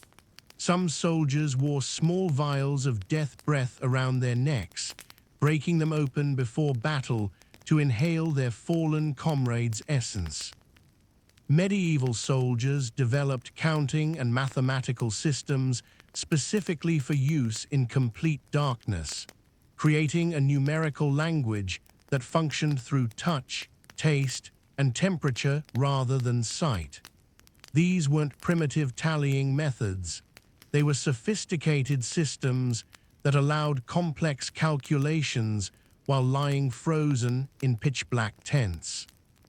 Tooth counting used the mouth as an abacus. Each tooth represented a different numerical value based on its position and type. Molars were tens, premolars were fives, canines were ones. By running the tongue across different teeth in sequence, soldiers could perform addition and subtraction. Missing teeth created gaps in the counting system that required creative workarounds. Some men would carve false teeth from wood specifically to complete their oral mathematics. The complexity increased when soldiers realized they could use tooth temperature for different number systems. Cold teeth represented negative numbers, warm teeth positive. By drinking hot or cold water selectively, they could set up their mouths for specific calculations. A soldier needing to calculate rations for his unit might spend an hour his teeth with different temperature liquids, turning his mouth into a thermal calculator. Scar mathematics utilized the body's damage as a counting surface. Each scar was assigned a numerical value based on its location, length, and origin. Battle scars were worth more than accident scars. Scars on the left side of the body represented addition, right side subtraction. Soldiers would lie in the dark, fingers tracing their scars in specific sequences to keep track of guard rotations, days until pay or debts owed. Some soldiers deliberately scarred themselves in strategic locations to improve their calculating abilities. A series of precise cuts on the forearm might represent commonly needed numbers. This led to mathematical mutilation, where men would carve entire multiplication tables into their skin, creating permanent calculating surfaces that could be read by touch in absolute darkness. Knuckle sequences turned hands into counting machines. Each knuckle, joint, and finger segment had numerical significance that changed based on hand position. A fist represented one set of values, an open palm another, fingers spread meant multiplication mode. Soldiers could perform complex calculations by manipulating their hands in specific patterns, feeling the positions rather than seeing them. The teaching of knuckle mathematics required months of practice. Trainers would bind students' hands in specific positions for hours, forcing muscle memory to develop. Advanced practitioners could calculate while sleeping, their hands automatically forming numerical patterns in response to whispered problems. Some men's hands became so adapted to this that they couldn't make normal gestures without accidentally calculating something. Taste arithmetic assigned numerical values to different. Salt was 1, sweet was 5, bitter was 10, sour was 20. Soldiers would keep small pouches of different tasting substances: salt, dried honey, wormwood, vinegar-soaked cloth.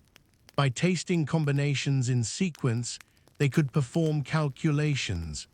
A complex problem might require dozens of tastes, leaving the calculator's mouth burning from repeated assaults. The preparation of taste mathematics materials became specialized. Some soldiers created tablets, compressed mixtures that would release specific taste combinations when bitten. Others developed neutral cleansers to reset their palates between calculations.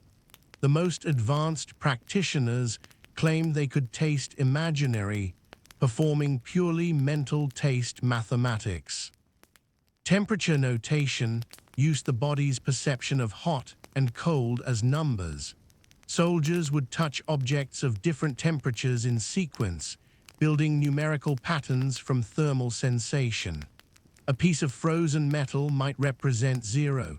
Skin temperature was 5, fever heat was 10. By creating temperature gradients along sticks or rods, soldiers made thermal slide rules that could be read by touch.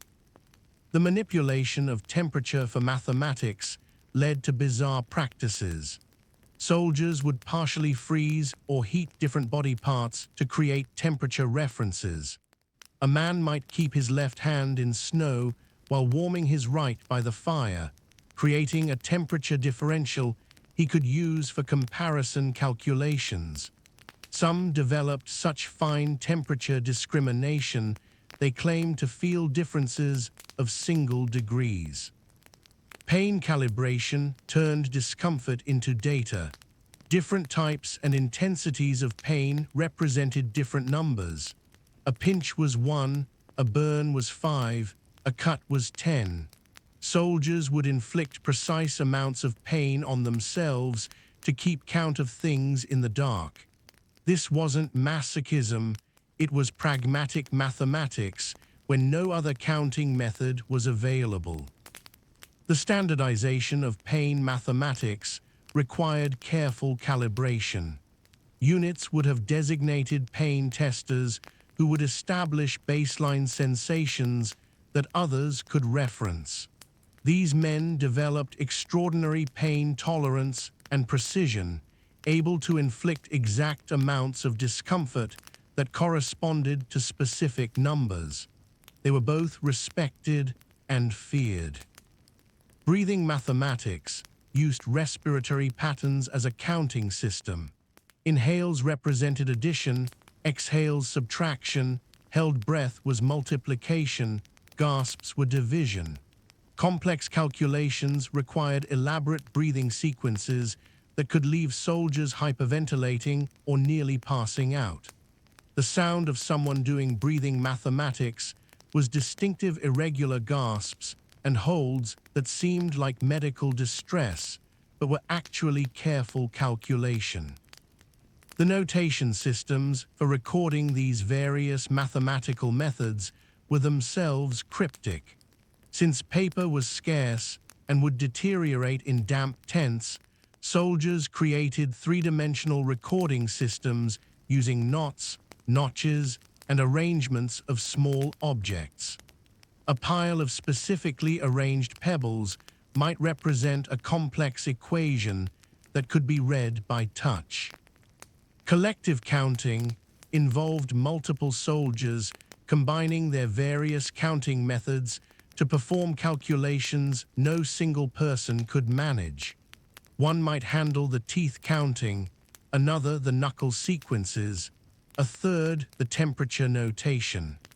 They would pass numerical values between them using touch signals, creating human calculating machines that functioned in absolute darkness. The competitive aspect emerged in dark mathematics, challenges where soldiers would compete to solve problems using only non-visual methods. Winners gained reputation as calculation masters, their services sought for complex logistical problems. Wounds and scars in medieval military camps weren't just medical concerns.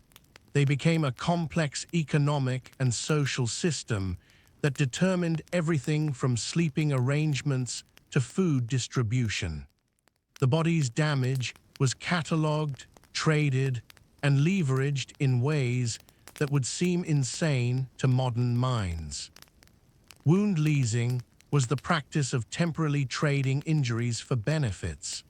A soldier with an impressively festering leg wound might lease viewing rights to other soldiers who needed to appear injured for medical exemptions.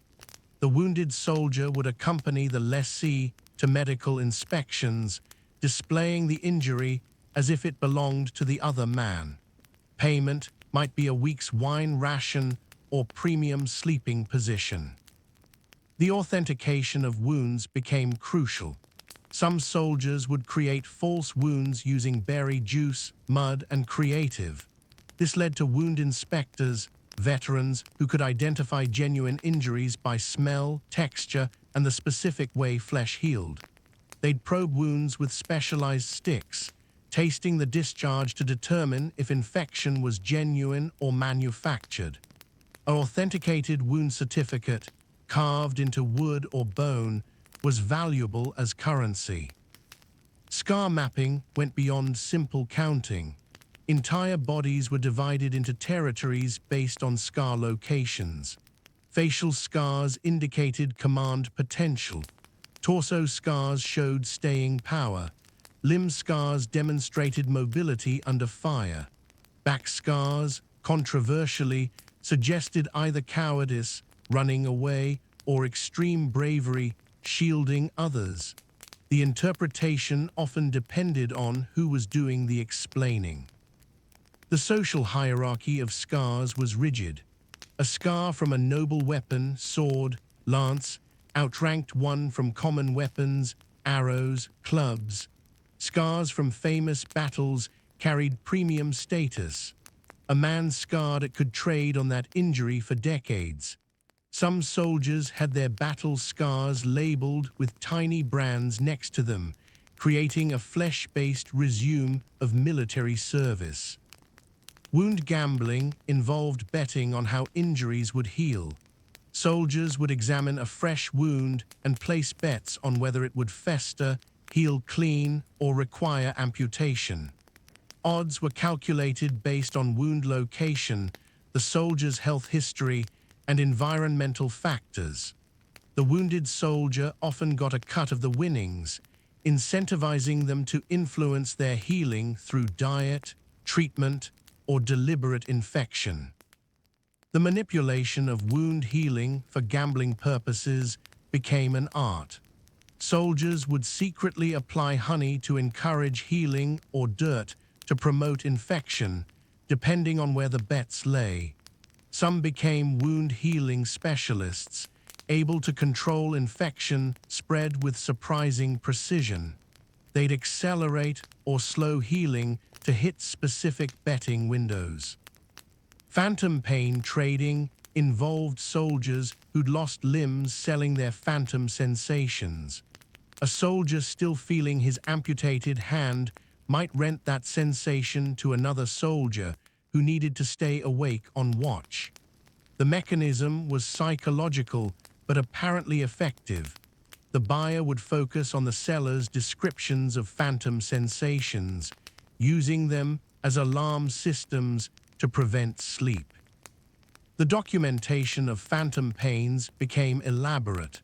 Soldiers would record the exact sensations, their timing, intensity, and triggers. These phantom pain journals were traded like medical texts.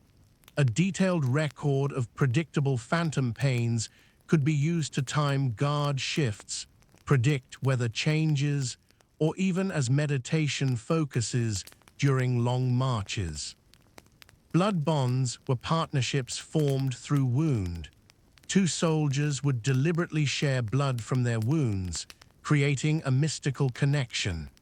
These bonded pairs believed they could feel each other's pain, predict each other's health crises, and even share healing between their bodies. If one partner's wound improved, the others would supposedly follow. The rituals around blood bonds were elaborate. Specific wounds had to be chosen, blood mixed at certain times, words spoken while the blood mingled.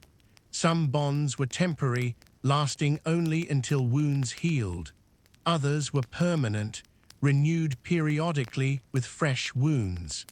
Breaking a blood bond was considered worse than desertion. Infection cultivation was the deliberate maintenance of controlled infections. Soldiers discovered that certain infections provided benefits, slight fevers that generated heat, swellings that cushioned against armor, discharge that could be used as waterproofing. They'd carefully manage these infections, keeping them serious enough to be useful but not deadly. The techniques for infection management were passed down through generations. Which wounds to infect, what materials to introduce, how to keep infection localized. This knowledge was valuable as combat training. Some soldiers specialized in infection cultivation, offering their services to create custom infections for specific purposes. Wound inheritance meant that when a soldier died, his unhealed wounds became property that could be claimed.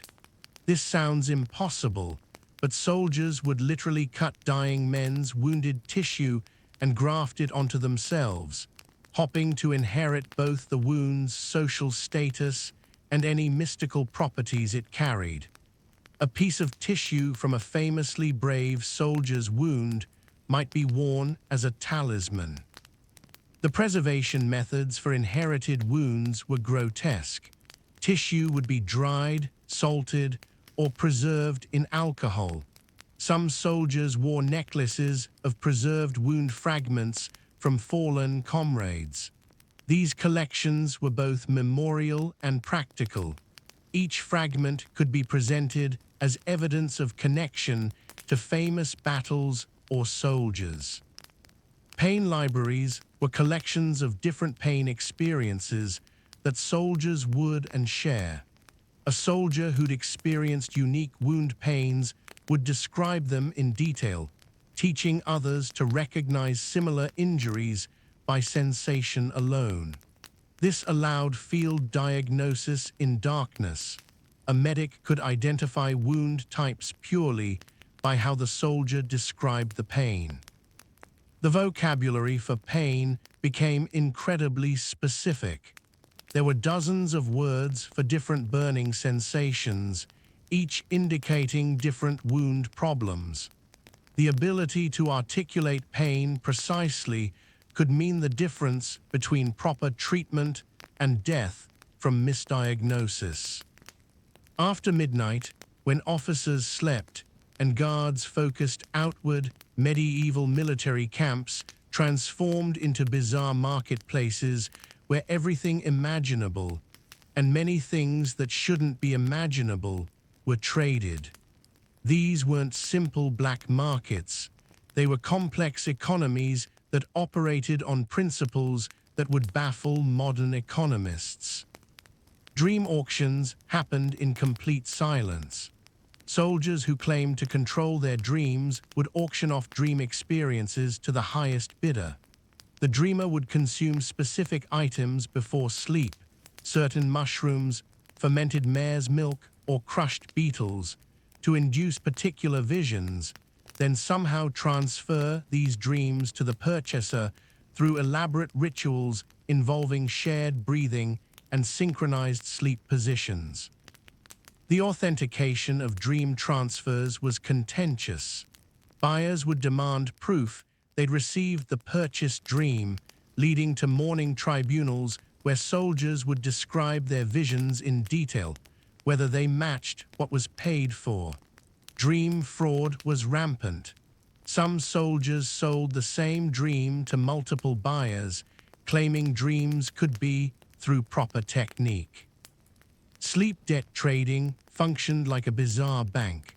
Soldiers who couldn't stay awake for guard duty would borrow wakefulness from others, promising to repay with interest.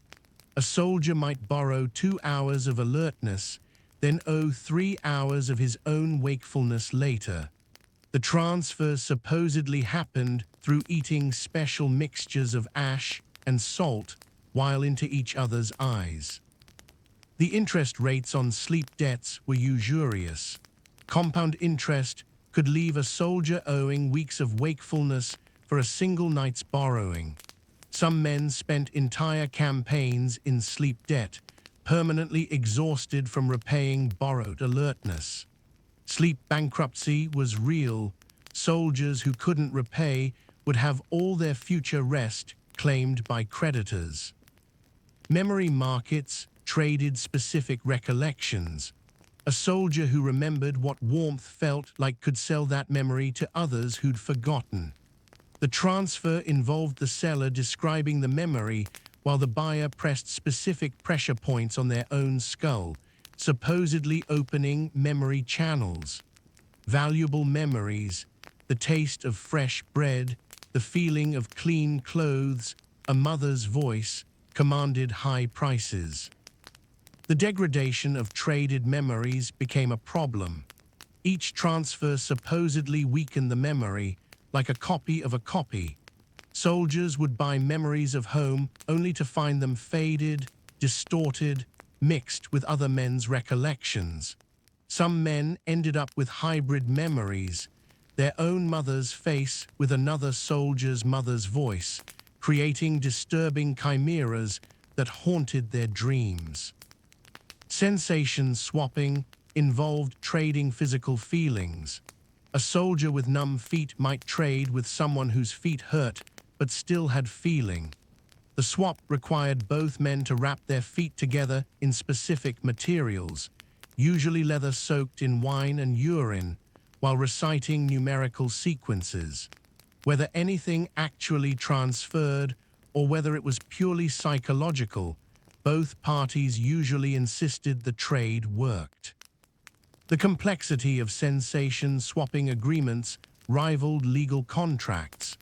Temporary swaps, permanent transfers, partial trades of specific sensations, each required different rituals and payments. Some soldiers specialized as sensation brokers, maintaining of who had which feelings available for trade. Future markets in suffering were perhaps the darkest trade.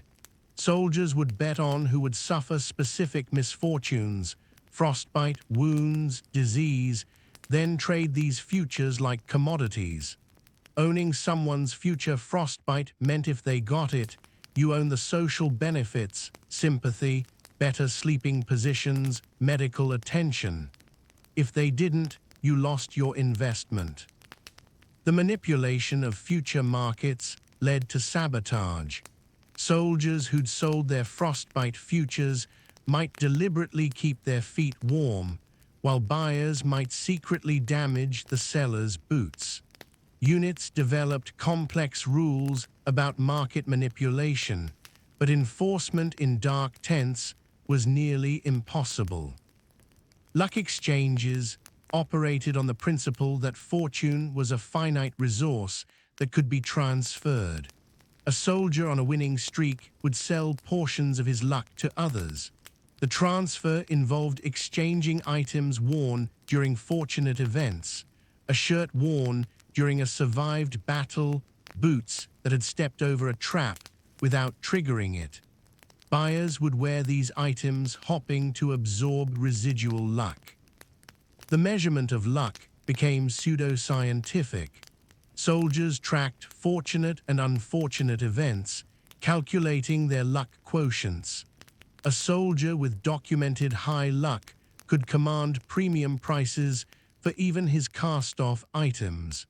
Some men became luck accountants, maintaining detailed records of fortune fluctuations across entire units. Time markets traded minutes and hours, not sleep time or wake time, but the subjective experience of time passing. Soldiers who could make time pass quickly would sell this ability to others suffering through endless watches. The technique involved synchronized breathing, shared counting patterns, and consuming identical items to link temporal perception. The fraud in time markets was elaborate. Sellers would claim to speed up time while actually just distracting buyers with complex mental exercises. Buyers would insist time hadn't accelerated enough and demand refunds. Temporal disputes could only be resolved by neutral parties who would observe both disputants and judge whose time seemed to pass normally. Identity loans were temporary trades of personal characteristics. A coward might borrow bravery for an upcoming battle. A tone-deaf soldier might rent musical ability for evening entertainment. The trade required exchanging personal items, hair, nail clippings, blood, that supposedly carried identity essence. The consequences of identity loans gone wrong were severe. Soldiers reported being unable to reclaim their original personalities, stuck with borrowed characteristics they couldn't shed. Some men became composites of so many borrowed identities that their original selves were completely lost. These night markets operated through elaborate communication networks. Hand signals, breathing patterns, and arranged objects indicated what was for sale, what was sought, and at what prices. The entire economy functioned in near-complete darkness and silence, a shadow civilization that dissolved at dawn. When conventional sleeping arrangements failed and death seemed imminent, medieval soldiers developed emergency formations that both logic and human anatomy. These weren't planned strategies, but desperate innovations born from nights when the choice was between absurd experimentation and certain death. The human chimney formation involved soldiers standing in a circle, packed so tightly they couldn't fall, sleeping while vertical. The body heat would rise through the center of the circle, creating and that supposedly drew cold air away from the formation's base. Men on the outside would rotate inward every hour, those in the center moving outward. The formation could only be maintained if everyone remained perfectly unconscious. One man waking and moving would collapse the entire structure like dominoes. Training for the human chimney required weeks of practice. Soldiers learned to lock their knees in ways that maintained standing position during sleep. They developed breathing patterns that synchronized automatically, preventing the formation from swaying. The most skilled chimney sleepers could maintain position even during dreams that involved running or fighting, their bodies locked in place while their minds raced.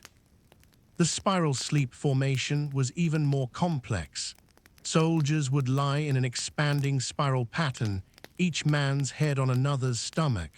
The breathing of one would lift and lower the next man's head, creating a wave pattern that circulated through the spiral. This supposedly distributed warmth and created a hypnotic rhythm that induced deeper sleep. The problem was that if one man vomited, the chain reaction would affect everyone in sequence. The mathematics of spiral sleep were precise. The angle between bodies had to be exactly 37 degrees. Any variation would break the breathing wave. The spiral had to complete in numbers divisible by 7, or allegedly, the formation would create sleep dissonance that caused nightmares. Some units spent entire evenings calculating optimal spiral configurations for their exact number of men. Stack sleeping pushed vertical arrangements to extremes. Soldiers would literally sleep stacked on top of each other in carefully balanced piles. The bottom layer would be the largest men lying on their backs. The next layer would lie perpendicular across them, and so on, creating human towers that could reach 6 or 7 layers high. The top positions were warmest, but most precarious. Rolling over meant falling potentially 20 feet onto frozen ground. The engineering of stable stacks required understanding weight distribution that most soldiers learned through painful trial and error. Certain body types couldn't be stacked together. Fat men on thin men would cause crushing, thin men on fat men would roll off. Some soldiers became stack architects, able to look at a group and immediately know the optimal stacking order. The breathing pyramid combined vertical stacking with synchronized respiration. Soldiers would form pyramids with their bodies while breathing in patterns that created convection currents within the structure. The base would breathe in while the peak breathed out, supposedly creating a circulation system that distributed heat evenly. The timing had to be perfect. One person breathing out of sync would cause the pyramid to wobble and collapse. Centipede formation had soldiers lying head to toe in lines, but with each man's torso twisted to overlap the next man's legs. From above, it looked like a human centipede. This maximized body contact while allowing some movement. The formation could even move as a unit if necessary, crawling across the ground like its namesake insect. Some units became so proficient they could centipede crawl to latrines and back without breaking formation. The psychological effects of centipede formation were disturbing. Soldiers reported feeling like they'd merged into a single organism, losing sense of where their body ended and others began. Some claimed they could feel sensations from men several positions away. The formation was in some units after soldiers emerged unable to walk independently, their nervous systems seemingly fused. Weaving sleep involved soldiers interlocking their bodies in complex patterns, arms through legs, legs over shoulders, torsos twisted together. The resulting human knot was supposedly more thermally efficient than simple piling. The weaving patterns were passed down through units like secret knowledge. Some patterns were so complex they required sequential assembly, men adding themselves to the weave in specific orders. The unwinding process in the morning could take hours. Soldiers had to extract themselves in reverse order, any variation risking injury to multiple men. Some weaves were so tight that men would lose circulation, careful massage to restore feeling before extraction could begin. Deaths from improper unwinding were not uncommon. Rotation sleeping kept everyone moving constantly. Soldiers would form circles and rotate positions every few minutes, never allowing anyone to fully sleep, but preventing anyone from freezing. The rotation patterns became increasingly complex: figure eights, overlapping circles, spirals that contracted and expanded. The constant movement generated heat through friction and muscle use. The coordination required for rotation sleeping was extraordinary. Units would designate rotation callers who stayed awake, directing movement patterns. These callers developed elaborate verbal and physical cues that sleeping soldiers would follow unconsciously. Some units could execute complex rotations while every member remained asleep except the caller. Compression sleeping involved using external weights to press soldiers together. Heavy equipment, logs, even captured enemies would be piled on top of sleeping formations to create pressure that supposedly improved heat retention. The weight had to be distributed carefully. Too much in one spot would suffocate soldiers. Too little wouldn't create sufficient compression. The optimal compression ratios were debated endlessly. Some swore by 1/3 body weight, others insisted on half. Soldiers would calculate compression loads based on complex formulas involving ambient temperature, wind speed, and individual body mass.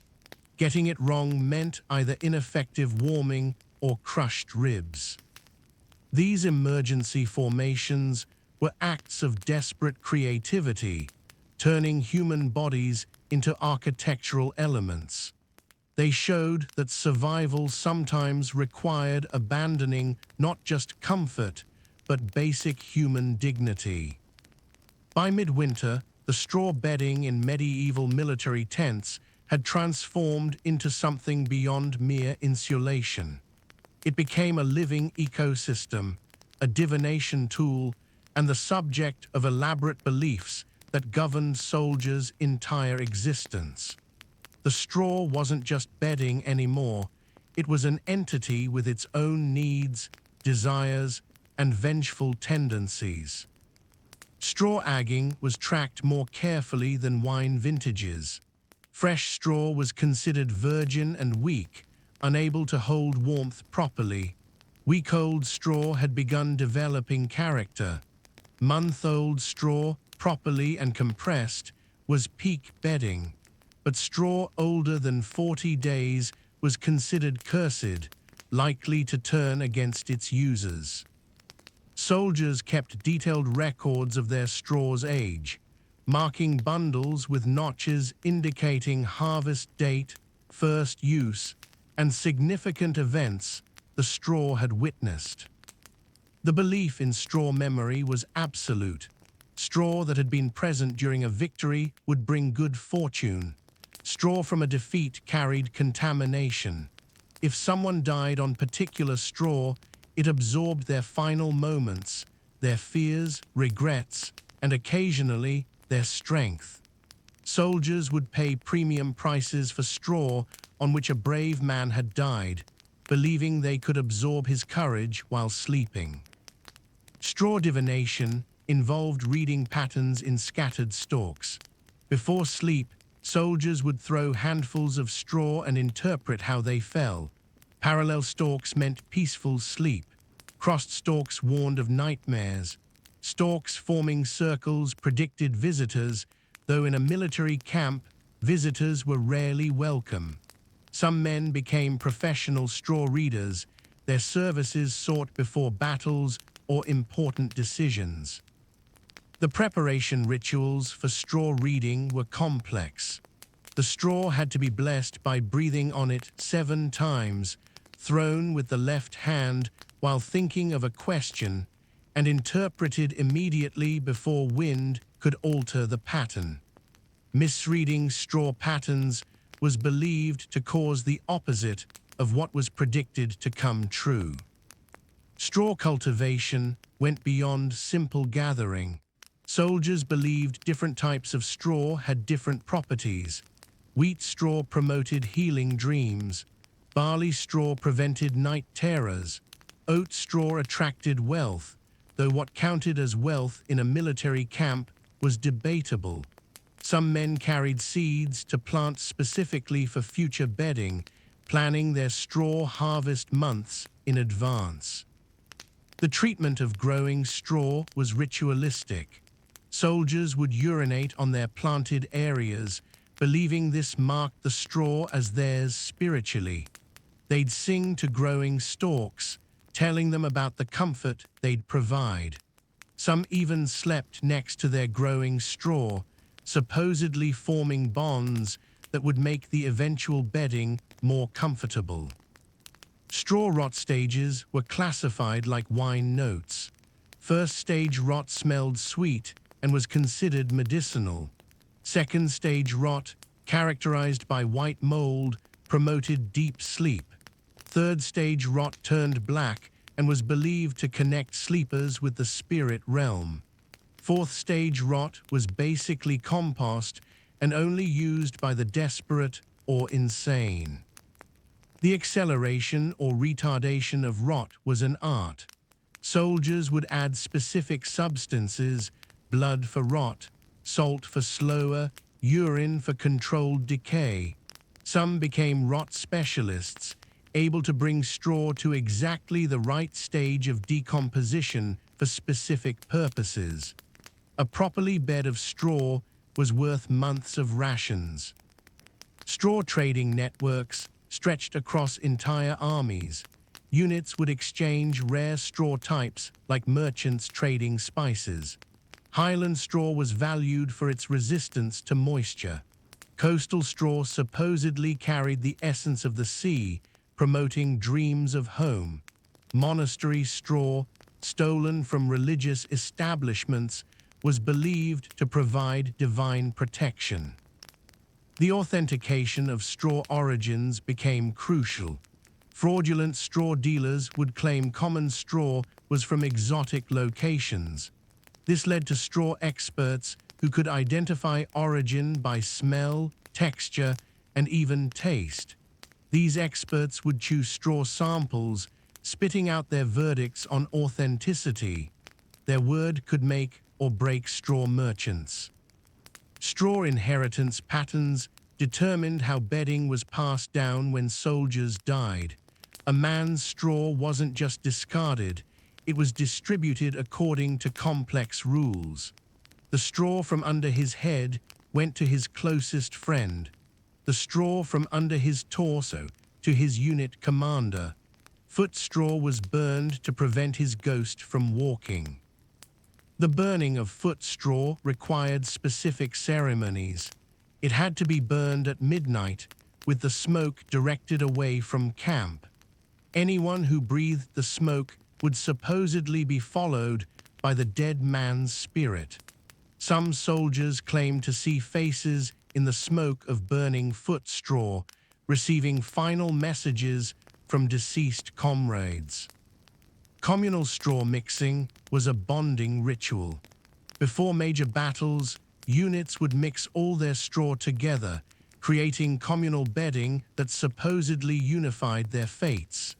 If the battle went well, the mixed straw became sacred. If it went poorly, the straw would be abandoned entirely, considered cursed by collective failure. The unmixing of communal straw after victory was precise work.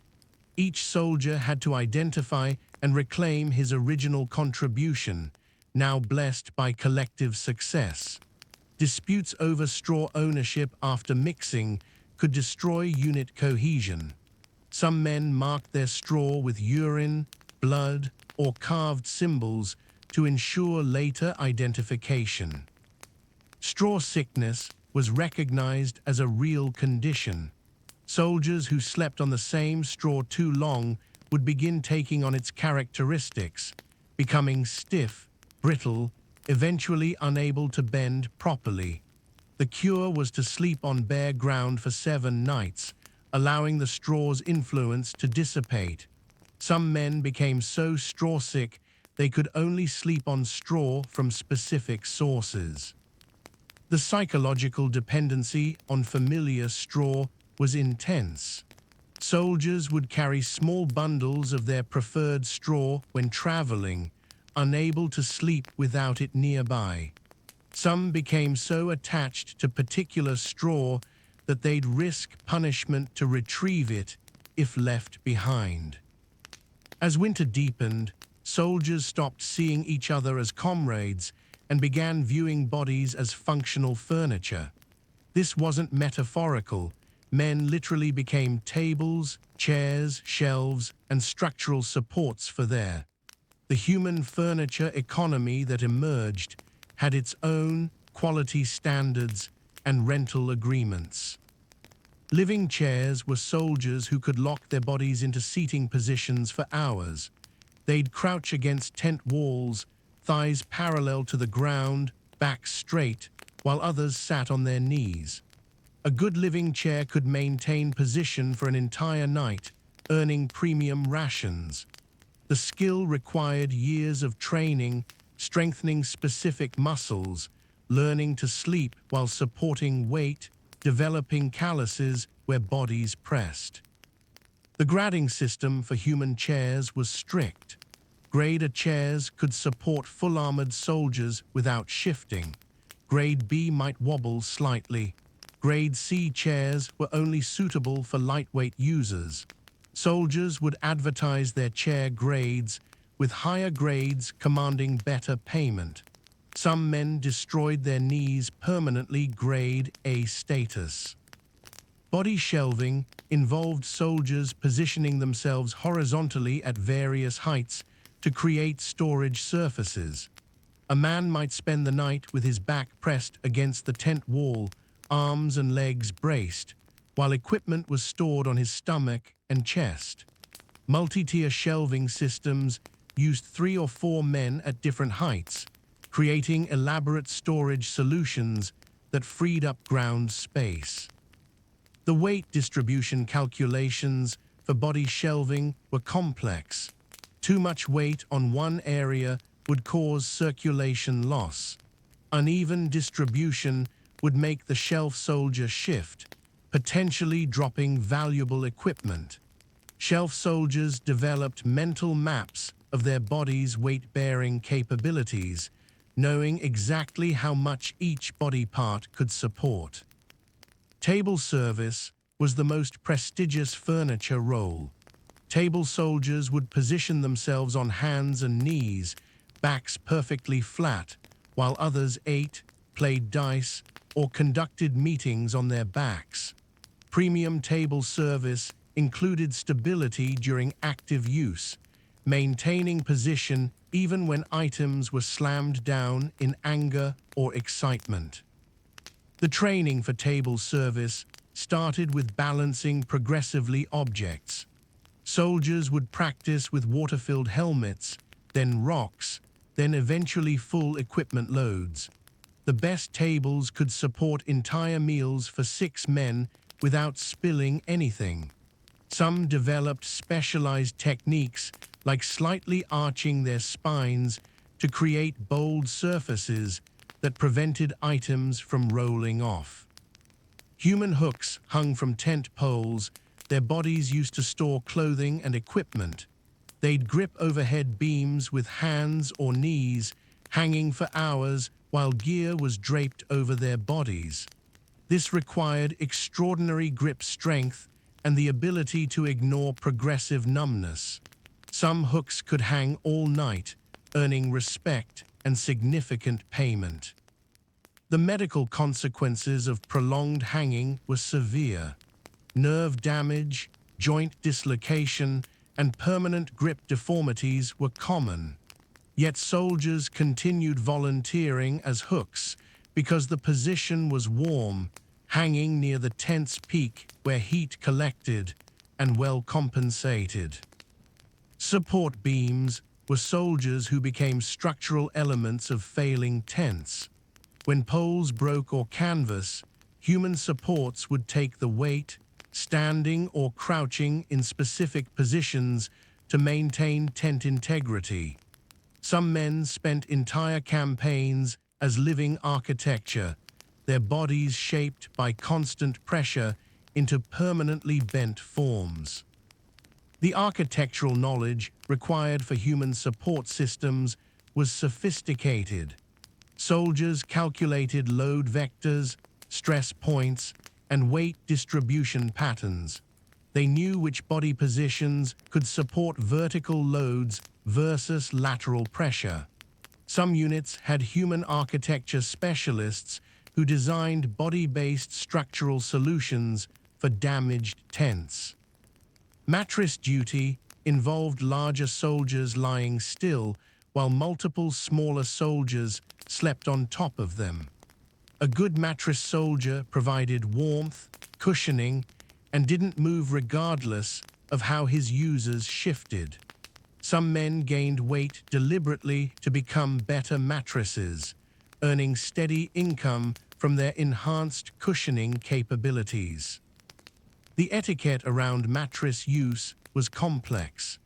Users couldn't exceed weights, had to rotate positions to prevent pressure sores on the mattress soldier, and were responsible for any medical issues caused by their use. Mattress soldiers kept detailed logs of who slept on them and for how long, using this data to demand compensation for wear and tear. Heating stones were soldiers whose primary value was body temperature. Men with naturally high metabolisms would position themselves at strategic points in tents, radiating heat to specific areas. They'd consume extra rations to maintain their thermal output, essentially becoming biological furnaces that could be repositioned as needed. The measurement of human heating capacity became pseudoscientific. Soldiers would measure skin temperature, calculate heat radiation patterns, and determine optimal positioning for maximum thermal distribution. Some heating stones became so valuable they were guarded to prevent other units from stealing them. Modular furniture involved soldiers who could transform between different furniture types on command. A man might serve as a chair during evening activities, transform into a table for night meals, then become a mattress for sleeping.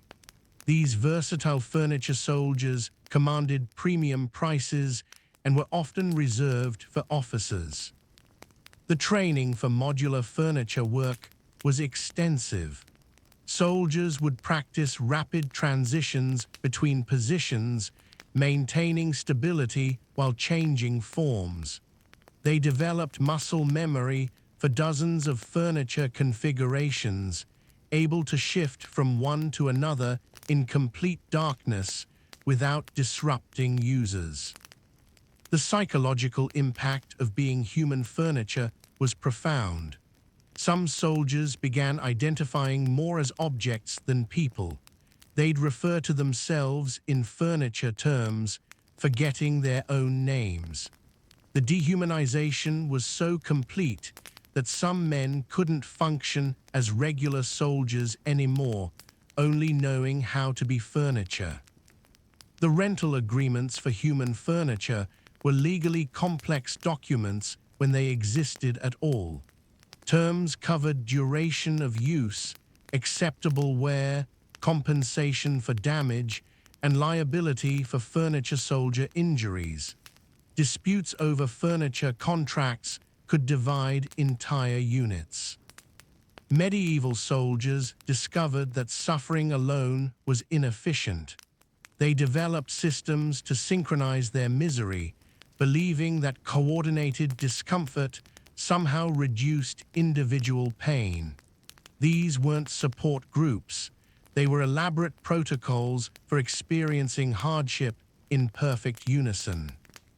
Pain choirs involved groups of soldiers experiencing discomfort in harmony. When feet froze, they'd count to 3 and flex their toes together. When hunger struck, they'd groan in unison at specific intervals. The theory was that synchronized pain created a collective experience that no individual fully bore. Soldiers would practice pain harmonies, learning to match their expressions of discomfort in pitch and rhythm. The conducting of pain choirs required skill. The conductor would monitor the group's suffering levels and cue expressions at optimal moments. Too early and the release wouldn't provide relief.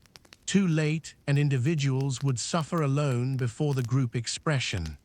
Some conductors became so attuned they could predict pain waves before soldiers felt them, expressions preemptively. Shiva synchronization was the practice of aligning body tremors. Soldiers discovered that if everyone shivered at the same frequency, tents would shake in resonance, supposedly generating marginal heat through friction. Achieving synchronization required hours of practice. Groups would start by consciously matching their shivers, eventually developing unconscious synchronization that maintained even during sleep. The measurement of shiva frequencies became precise. Soldiers used water-filled bowls to detect vibrations, adjusting their tremor rates until the water showed uniform wave patterns. The optimal frequency was allegedly 7 shivers per second, though maintaining this rate required enormous energy expenditure that probably negated any heating benefits. Collective hunger involved experiencing starvation as a group activity.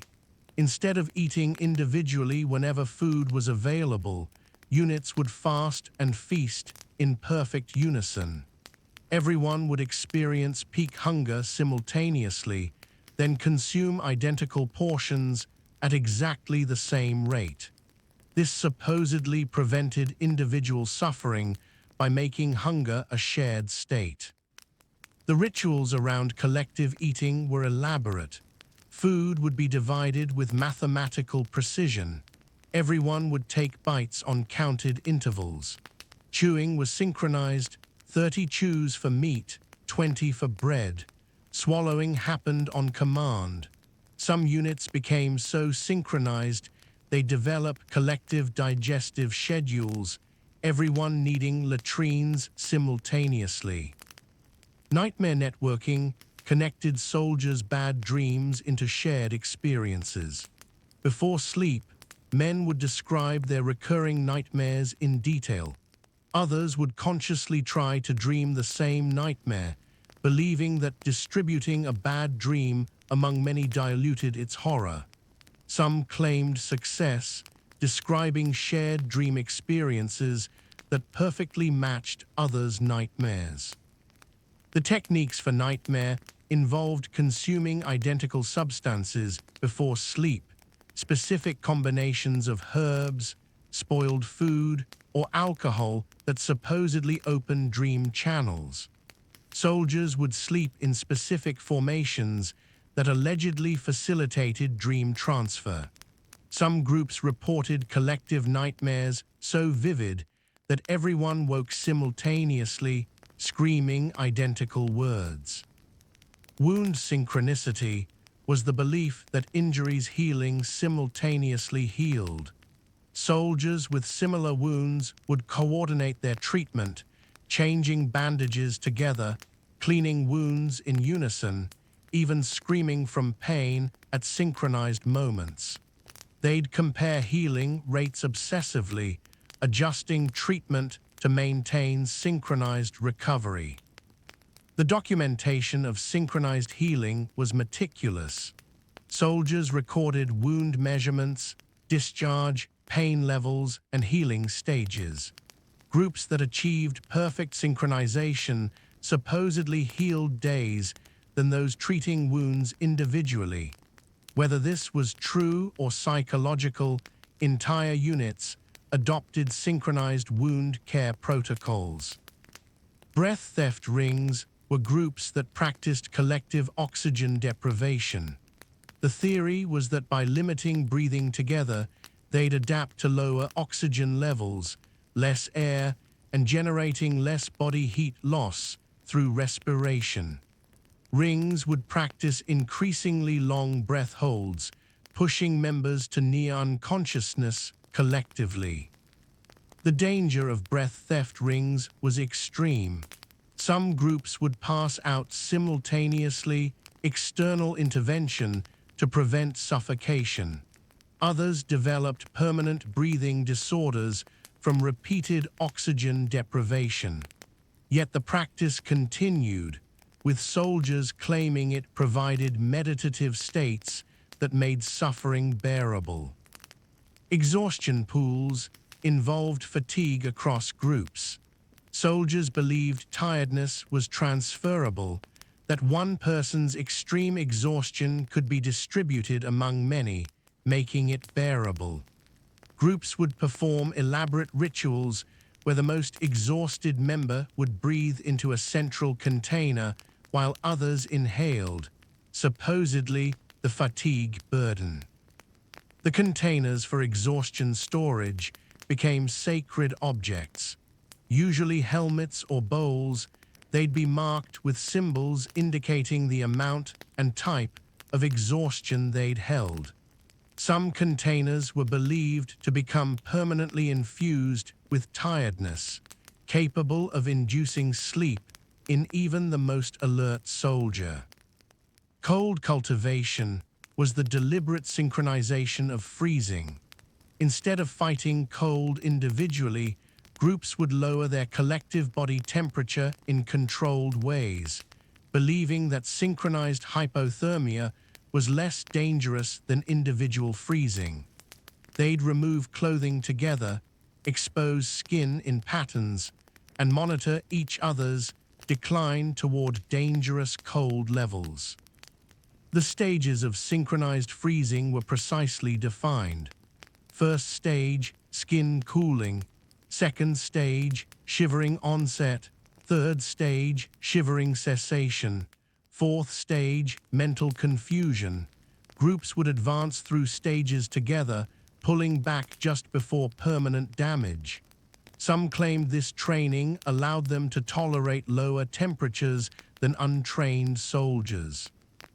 Disease democracy was perhaps the most disturbing synchronization. When one soldier became ill, others would deliberately expose themselves. Everyone suffered simultaneously rather than in sequence. The logic was that collective illness meant collective recovery.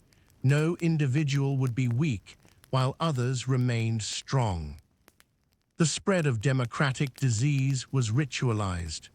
The sick soldier would breathe into containers that others would inhale from. They'd share eating utensils, sleeping spaces, even clothing. Some units prided themselves on achieving perfect infection rates, everyone falling ill within hours of each other. These synchronization practices created a form of collective consciousness around suffering that went beyond simple shared misery. As the first pale light crept across the horizon, the tent transformed into a frenzied marketplace of last-minute transactions. Dawn meant marching, and everything accumulated during the night, debts, promises, warmth reserves, had to be settled or abandoned. The economics of dawn were brutal, final, and absolutely binding. Morning debt reconciliation was a chaotic process where all night's transactions came due simultaneously. Heat hours owed, dream transfers incomplete, borrowed wakefulness repayment, everything had to be settled before the March order came. Soldiers who couldn't pay their debts faced economic death, exclusion from all future night markets. They'd spend subsequent nights completely alone, unable to trade for warmth, position, or comfort. The accounting methods were frantic. Soldiers would scratch tallies on tent poles, debts and credits, while simultaneously packing gear. Arguments erupted over interest calculations made in the dark. Some men discovered they owed more heat hours than they could generate in a lifetime. Others found themselves suddenly wealthy in sleep credits they'd never remember earning.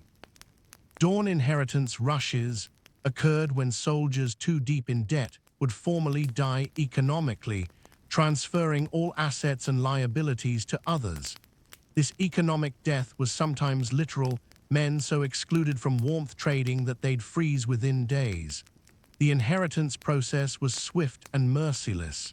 Creditors would strip the economically dead of everything tradable, clothes with good insulation, positions in formations, even their lice if they were premium racing stock. The authentication of Dawn inheritances required witnesses, but everyone was packing simultaneously.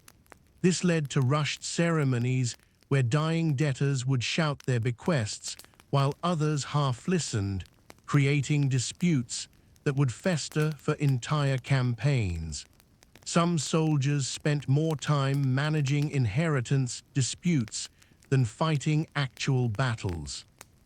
Final warmth extraction was the process of recovering every possible heat unit before leaving the tent.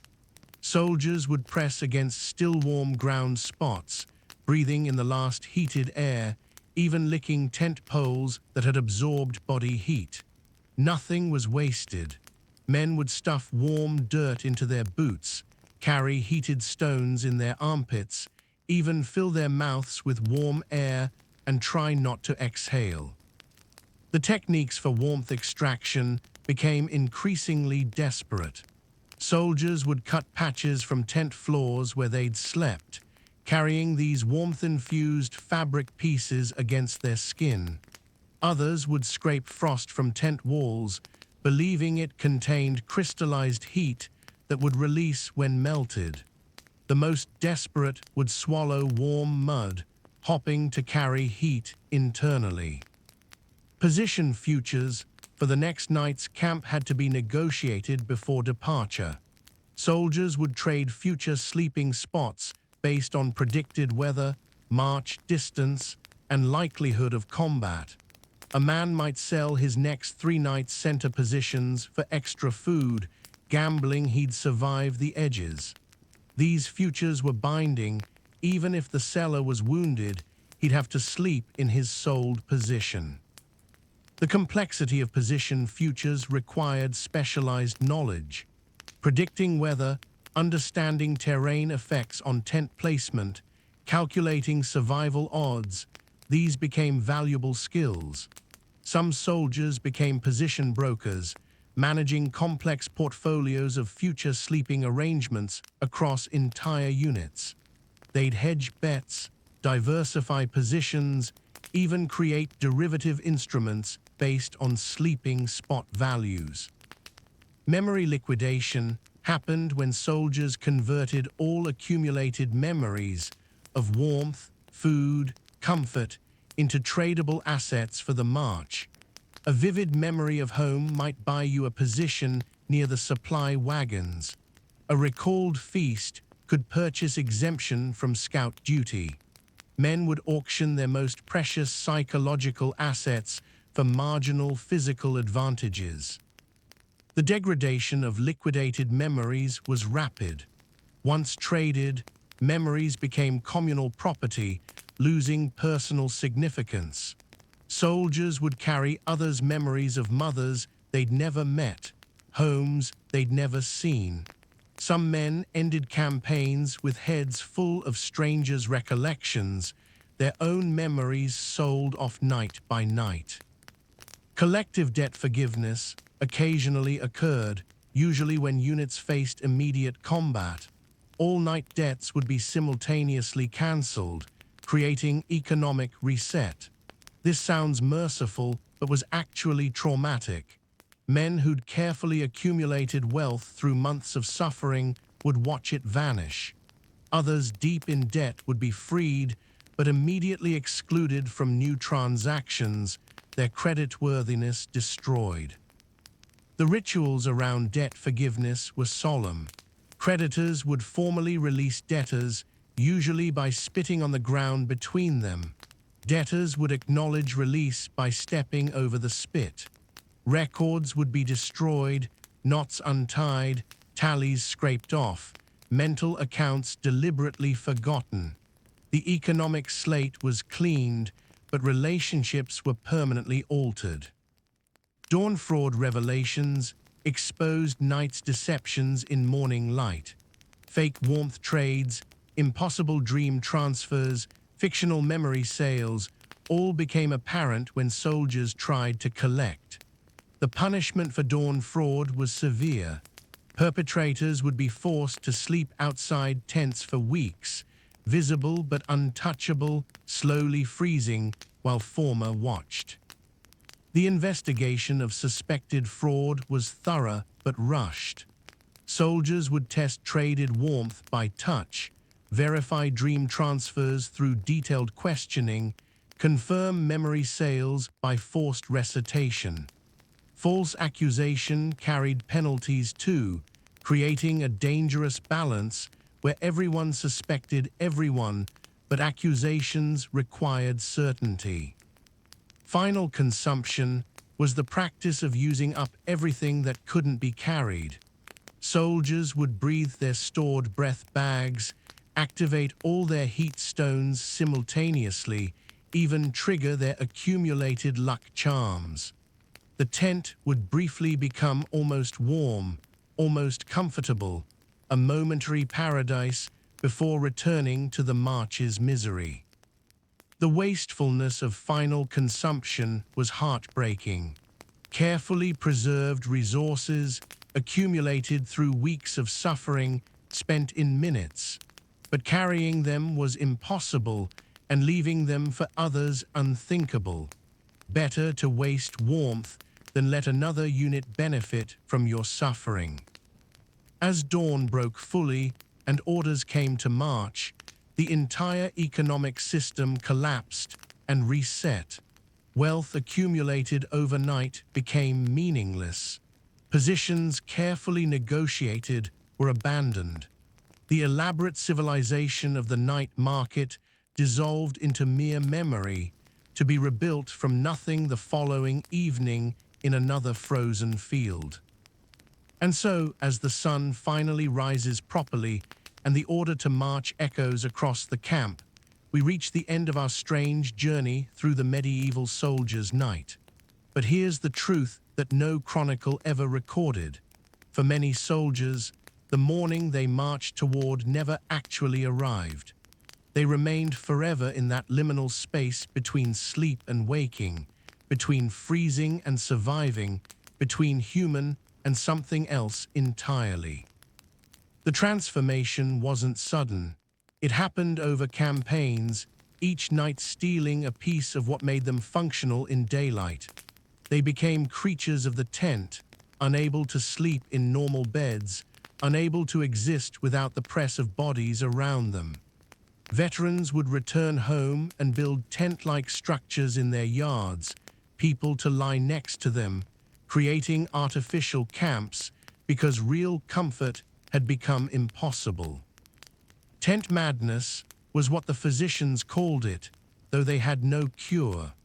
Men would continue their night economies in civilian life, trading heat hours with confused family members, arranging their boots in protective patterns around normal beds, humming the old frequencies to ward off demons that only existed in military camps.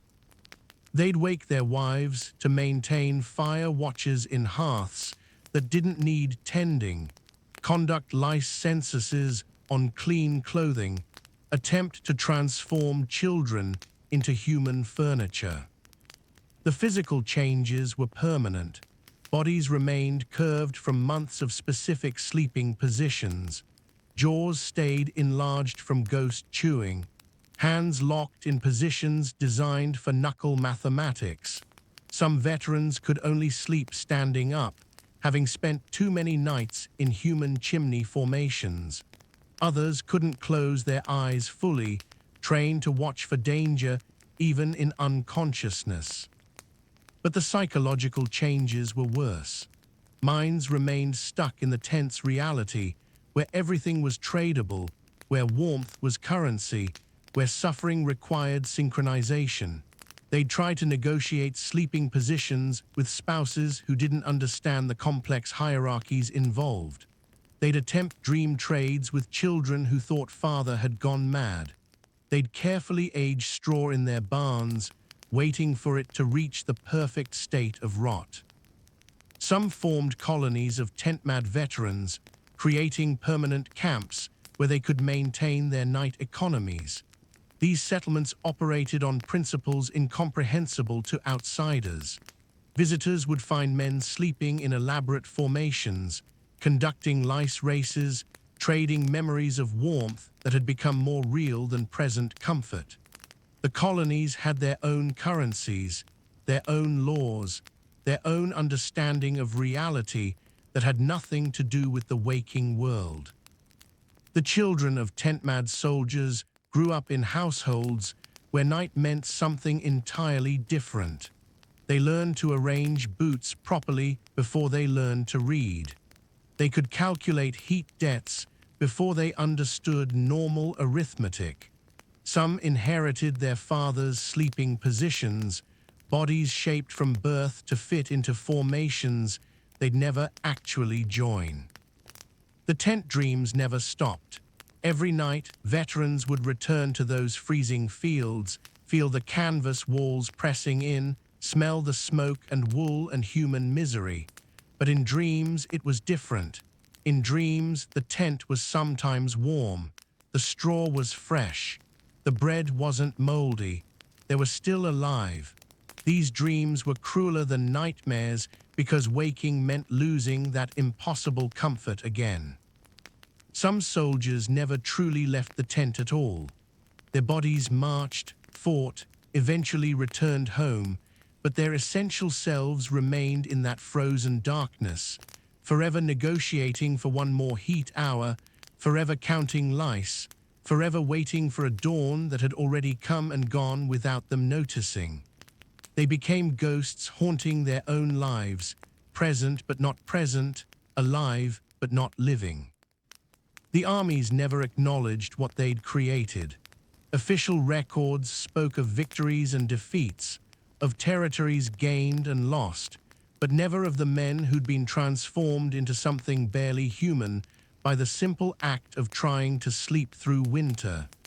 The tent was a factory that took in soldiers and produced something else, creatures adapted to a reality so harsh that normal existence became impossible. And perhaps that was the ultimate economy of the tent. It traded survival for humanity. Every night survived was purchased with a piece of what made daylight bearable. The men who emerged from those campaigns were wealthy in suffering, rich in endurance, but bankrupt in their ability to exist in a world where warmth was free, where sleep came without negotiation, where bodies didn't need to become furniture. The strangest part, many veterans in their confused final years would insist that the tent had been paradise, that the closeness of bodies, the shared suffering, the elaborate systems they'd created to survive, all of it had been beautiful in its own way. They'd weep for their lost, not because they'd died, but because they'd shared something impossible to explain to anyone who hadn't been there. So tonight, as you lie in your comfortable bed, in your warm room, with your clean sheets and your privacy and your assurance that morning will come and be better than night, remember the men who gave up all of that for something we can barely understand. They didn't just survive those frozen nights. They transformed into creatures capable of surviving them, and in doing so, became something that could never fully return to the world of the living. The tent, in the end, was not a shelter. It was a chrysalis, and what emerged from it in the morning light was no longer entirely human, no longer entirely sane, but perfectly adapted to a reality that should never have existed. They marched on, these transformed soldiers, carrying their tents within them, forever trapped in an eternal night that followed them even into the brightest day. And somewhere, in fields long forgotten, the ghosts of those tents still stand, filled with the dreams of men who learned to sleep in hell and never quite woke up again.